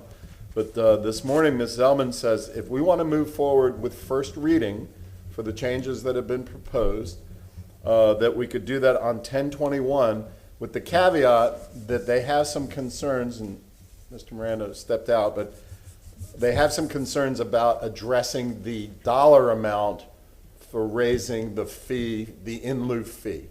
There's some legal concerns that I won't get into today. It could even be potential litigation. So my motion would be that we move forward with all the other good things that we have been working on with staff and legal for the sidewalk ordinance, with the direction to legal to bring all of them back on 10/21 for first reading, with the exception of changing the in lieu fee amount. Second. Mr. Dingfelder made a motion. Mr. Maniscalco has seconded. All in favor? Aye. Any opposed? A question. And You're Mr. recognized, sir. I'm sorry, just as the Let clerk. me just say one more thing, Marty, before you do. In deference to Ms. Miranda, his pending motion specifically addressed the in lieu fee amount. So I don't think he'd necessarily have a problem with this. And I also want to give a shout out to the Builders Association, who sent us a letter that basically said they, except for the in lieu fee amount, they were in favor of the rest of this ordinance. So I thought that was good that we could be in agreement. Yes, Ms. Shelley, I'm sorry. If I can, Mr. Chairman, just to go back, I want to make sure that the clerk is clear that you're asking this to come back for the sidewalk ordinance for first reading consideration on October 21st without the issue of raising or adjusting the in lieu fee. Is that correct? Correct. Okay. The other issue about that is I happen to notice that while with regard to your motion, there was no date attached, nor there was a date attached to Mr. Miranda's motion, and I'm wondering whether we should just, rather than leave it out there, and I don't know whether he's coming back, but maybe it's appropriate that also, I don't know whether, I didn't see Ms. Zellman online, whether that would be able to be appropriate to be traveling together because the issues are related in some form or fashion. I don't know what their intent is with regard to his motion. Yeah, I mean, I did think his motion was specifically related to the in lieu fee amount, which we're not going to address on the 21st. This is true. If he wants to set it, let's let him set it when he comes back or next week. Okay, I'll bring that to his attention, Mary Bryan's attention. Also, can I ask one more thing? Ms. Zellman, I see, is online, and this is related to another motion of you, Mr. Dingfelder. On May 6th, you made a motion for a workshop regarding the council looking at and the legal department looking at the comp plan amendment 16-02. I believe that's the subject of a motion that was sent to council this week on August 31st from Susan Johnson Velez. And she states that the litigation remains ongoing and the legal department does not anticipate a resolution. It is now set for discussion on your September 23rd workshop. So they are requesting that the matter be removed from the September 23rd workshop, and there is no date that to have it rescheduled. But I just want to know whether you want to, because it is, I believe it's Rattlesnake Point, Yeah, I And read the memo, Ms. Shelby. Yes. I'm just comfortable with the memo. I'd like, just so we can keep it somewhat alive, why don't we defer that item to the January workshop? And just so there's a bookmark, and if they can't talk about it in January, they'll let us know. Are you Okay. okay with that, Ms. Zellman? Okay. So that's my motion. And that would be January 27th, 9 a.m.? Yes, sir. All right, Mr. Dingfellow has a motion for January 27th, 9 a.m. workshop? 27th or Twen- 22nd? The 27th of January, 27th? 2022? And the purpose now to take it off today would be to inform the council, because in case it didn't generate some interest, they know that it won't be here and heard on the 23rd of September. Correct. Okay, a motion then, please. Mr. Dingfellow's motion, have a second? Second. Mr. Carlson, all in favor? Aye. Any opposed? Motion carried. Thank you, sir. Thank you. Anything Mr. else, Dingfellow. sir? No, sir, thank you. All right, motion received and filed. So moved. All right, Mr. Maniscalco has motion. Second. Anyone? Second. Second, Mr. Dingfellow. All in favor? Aye. We stand adjourned. Stand right by your side when the going gets tough. I wanna mend your broken heart till you say the hurt is gone. I wanna stay with you always so that you won't be alone. I wanna do everything for you, 'cause that's all that a woman can do when she loves a man like I love you, and I love you. I love you. I love you. Ooh, I love you.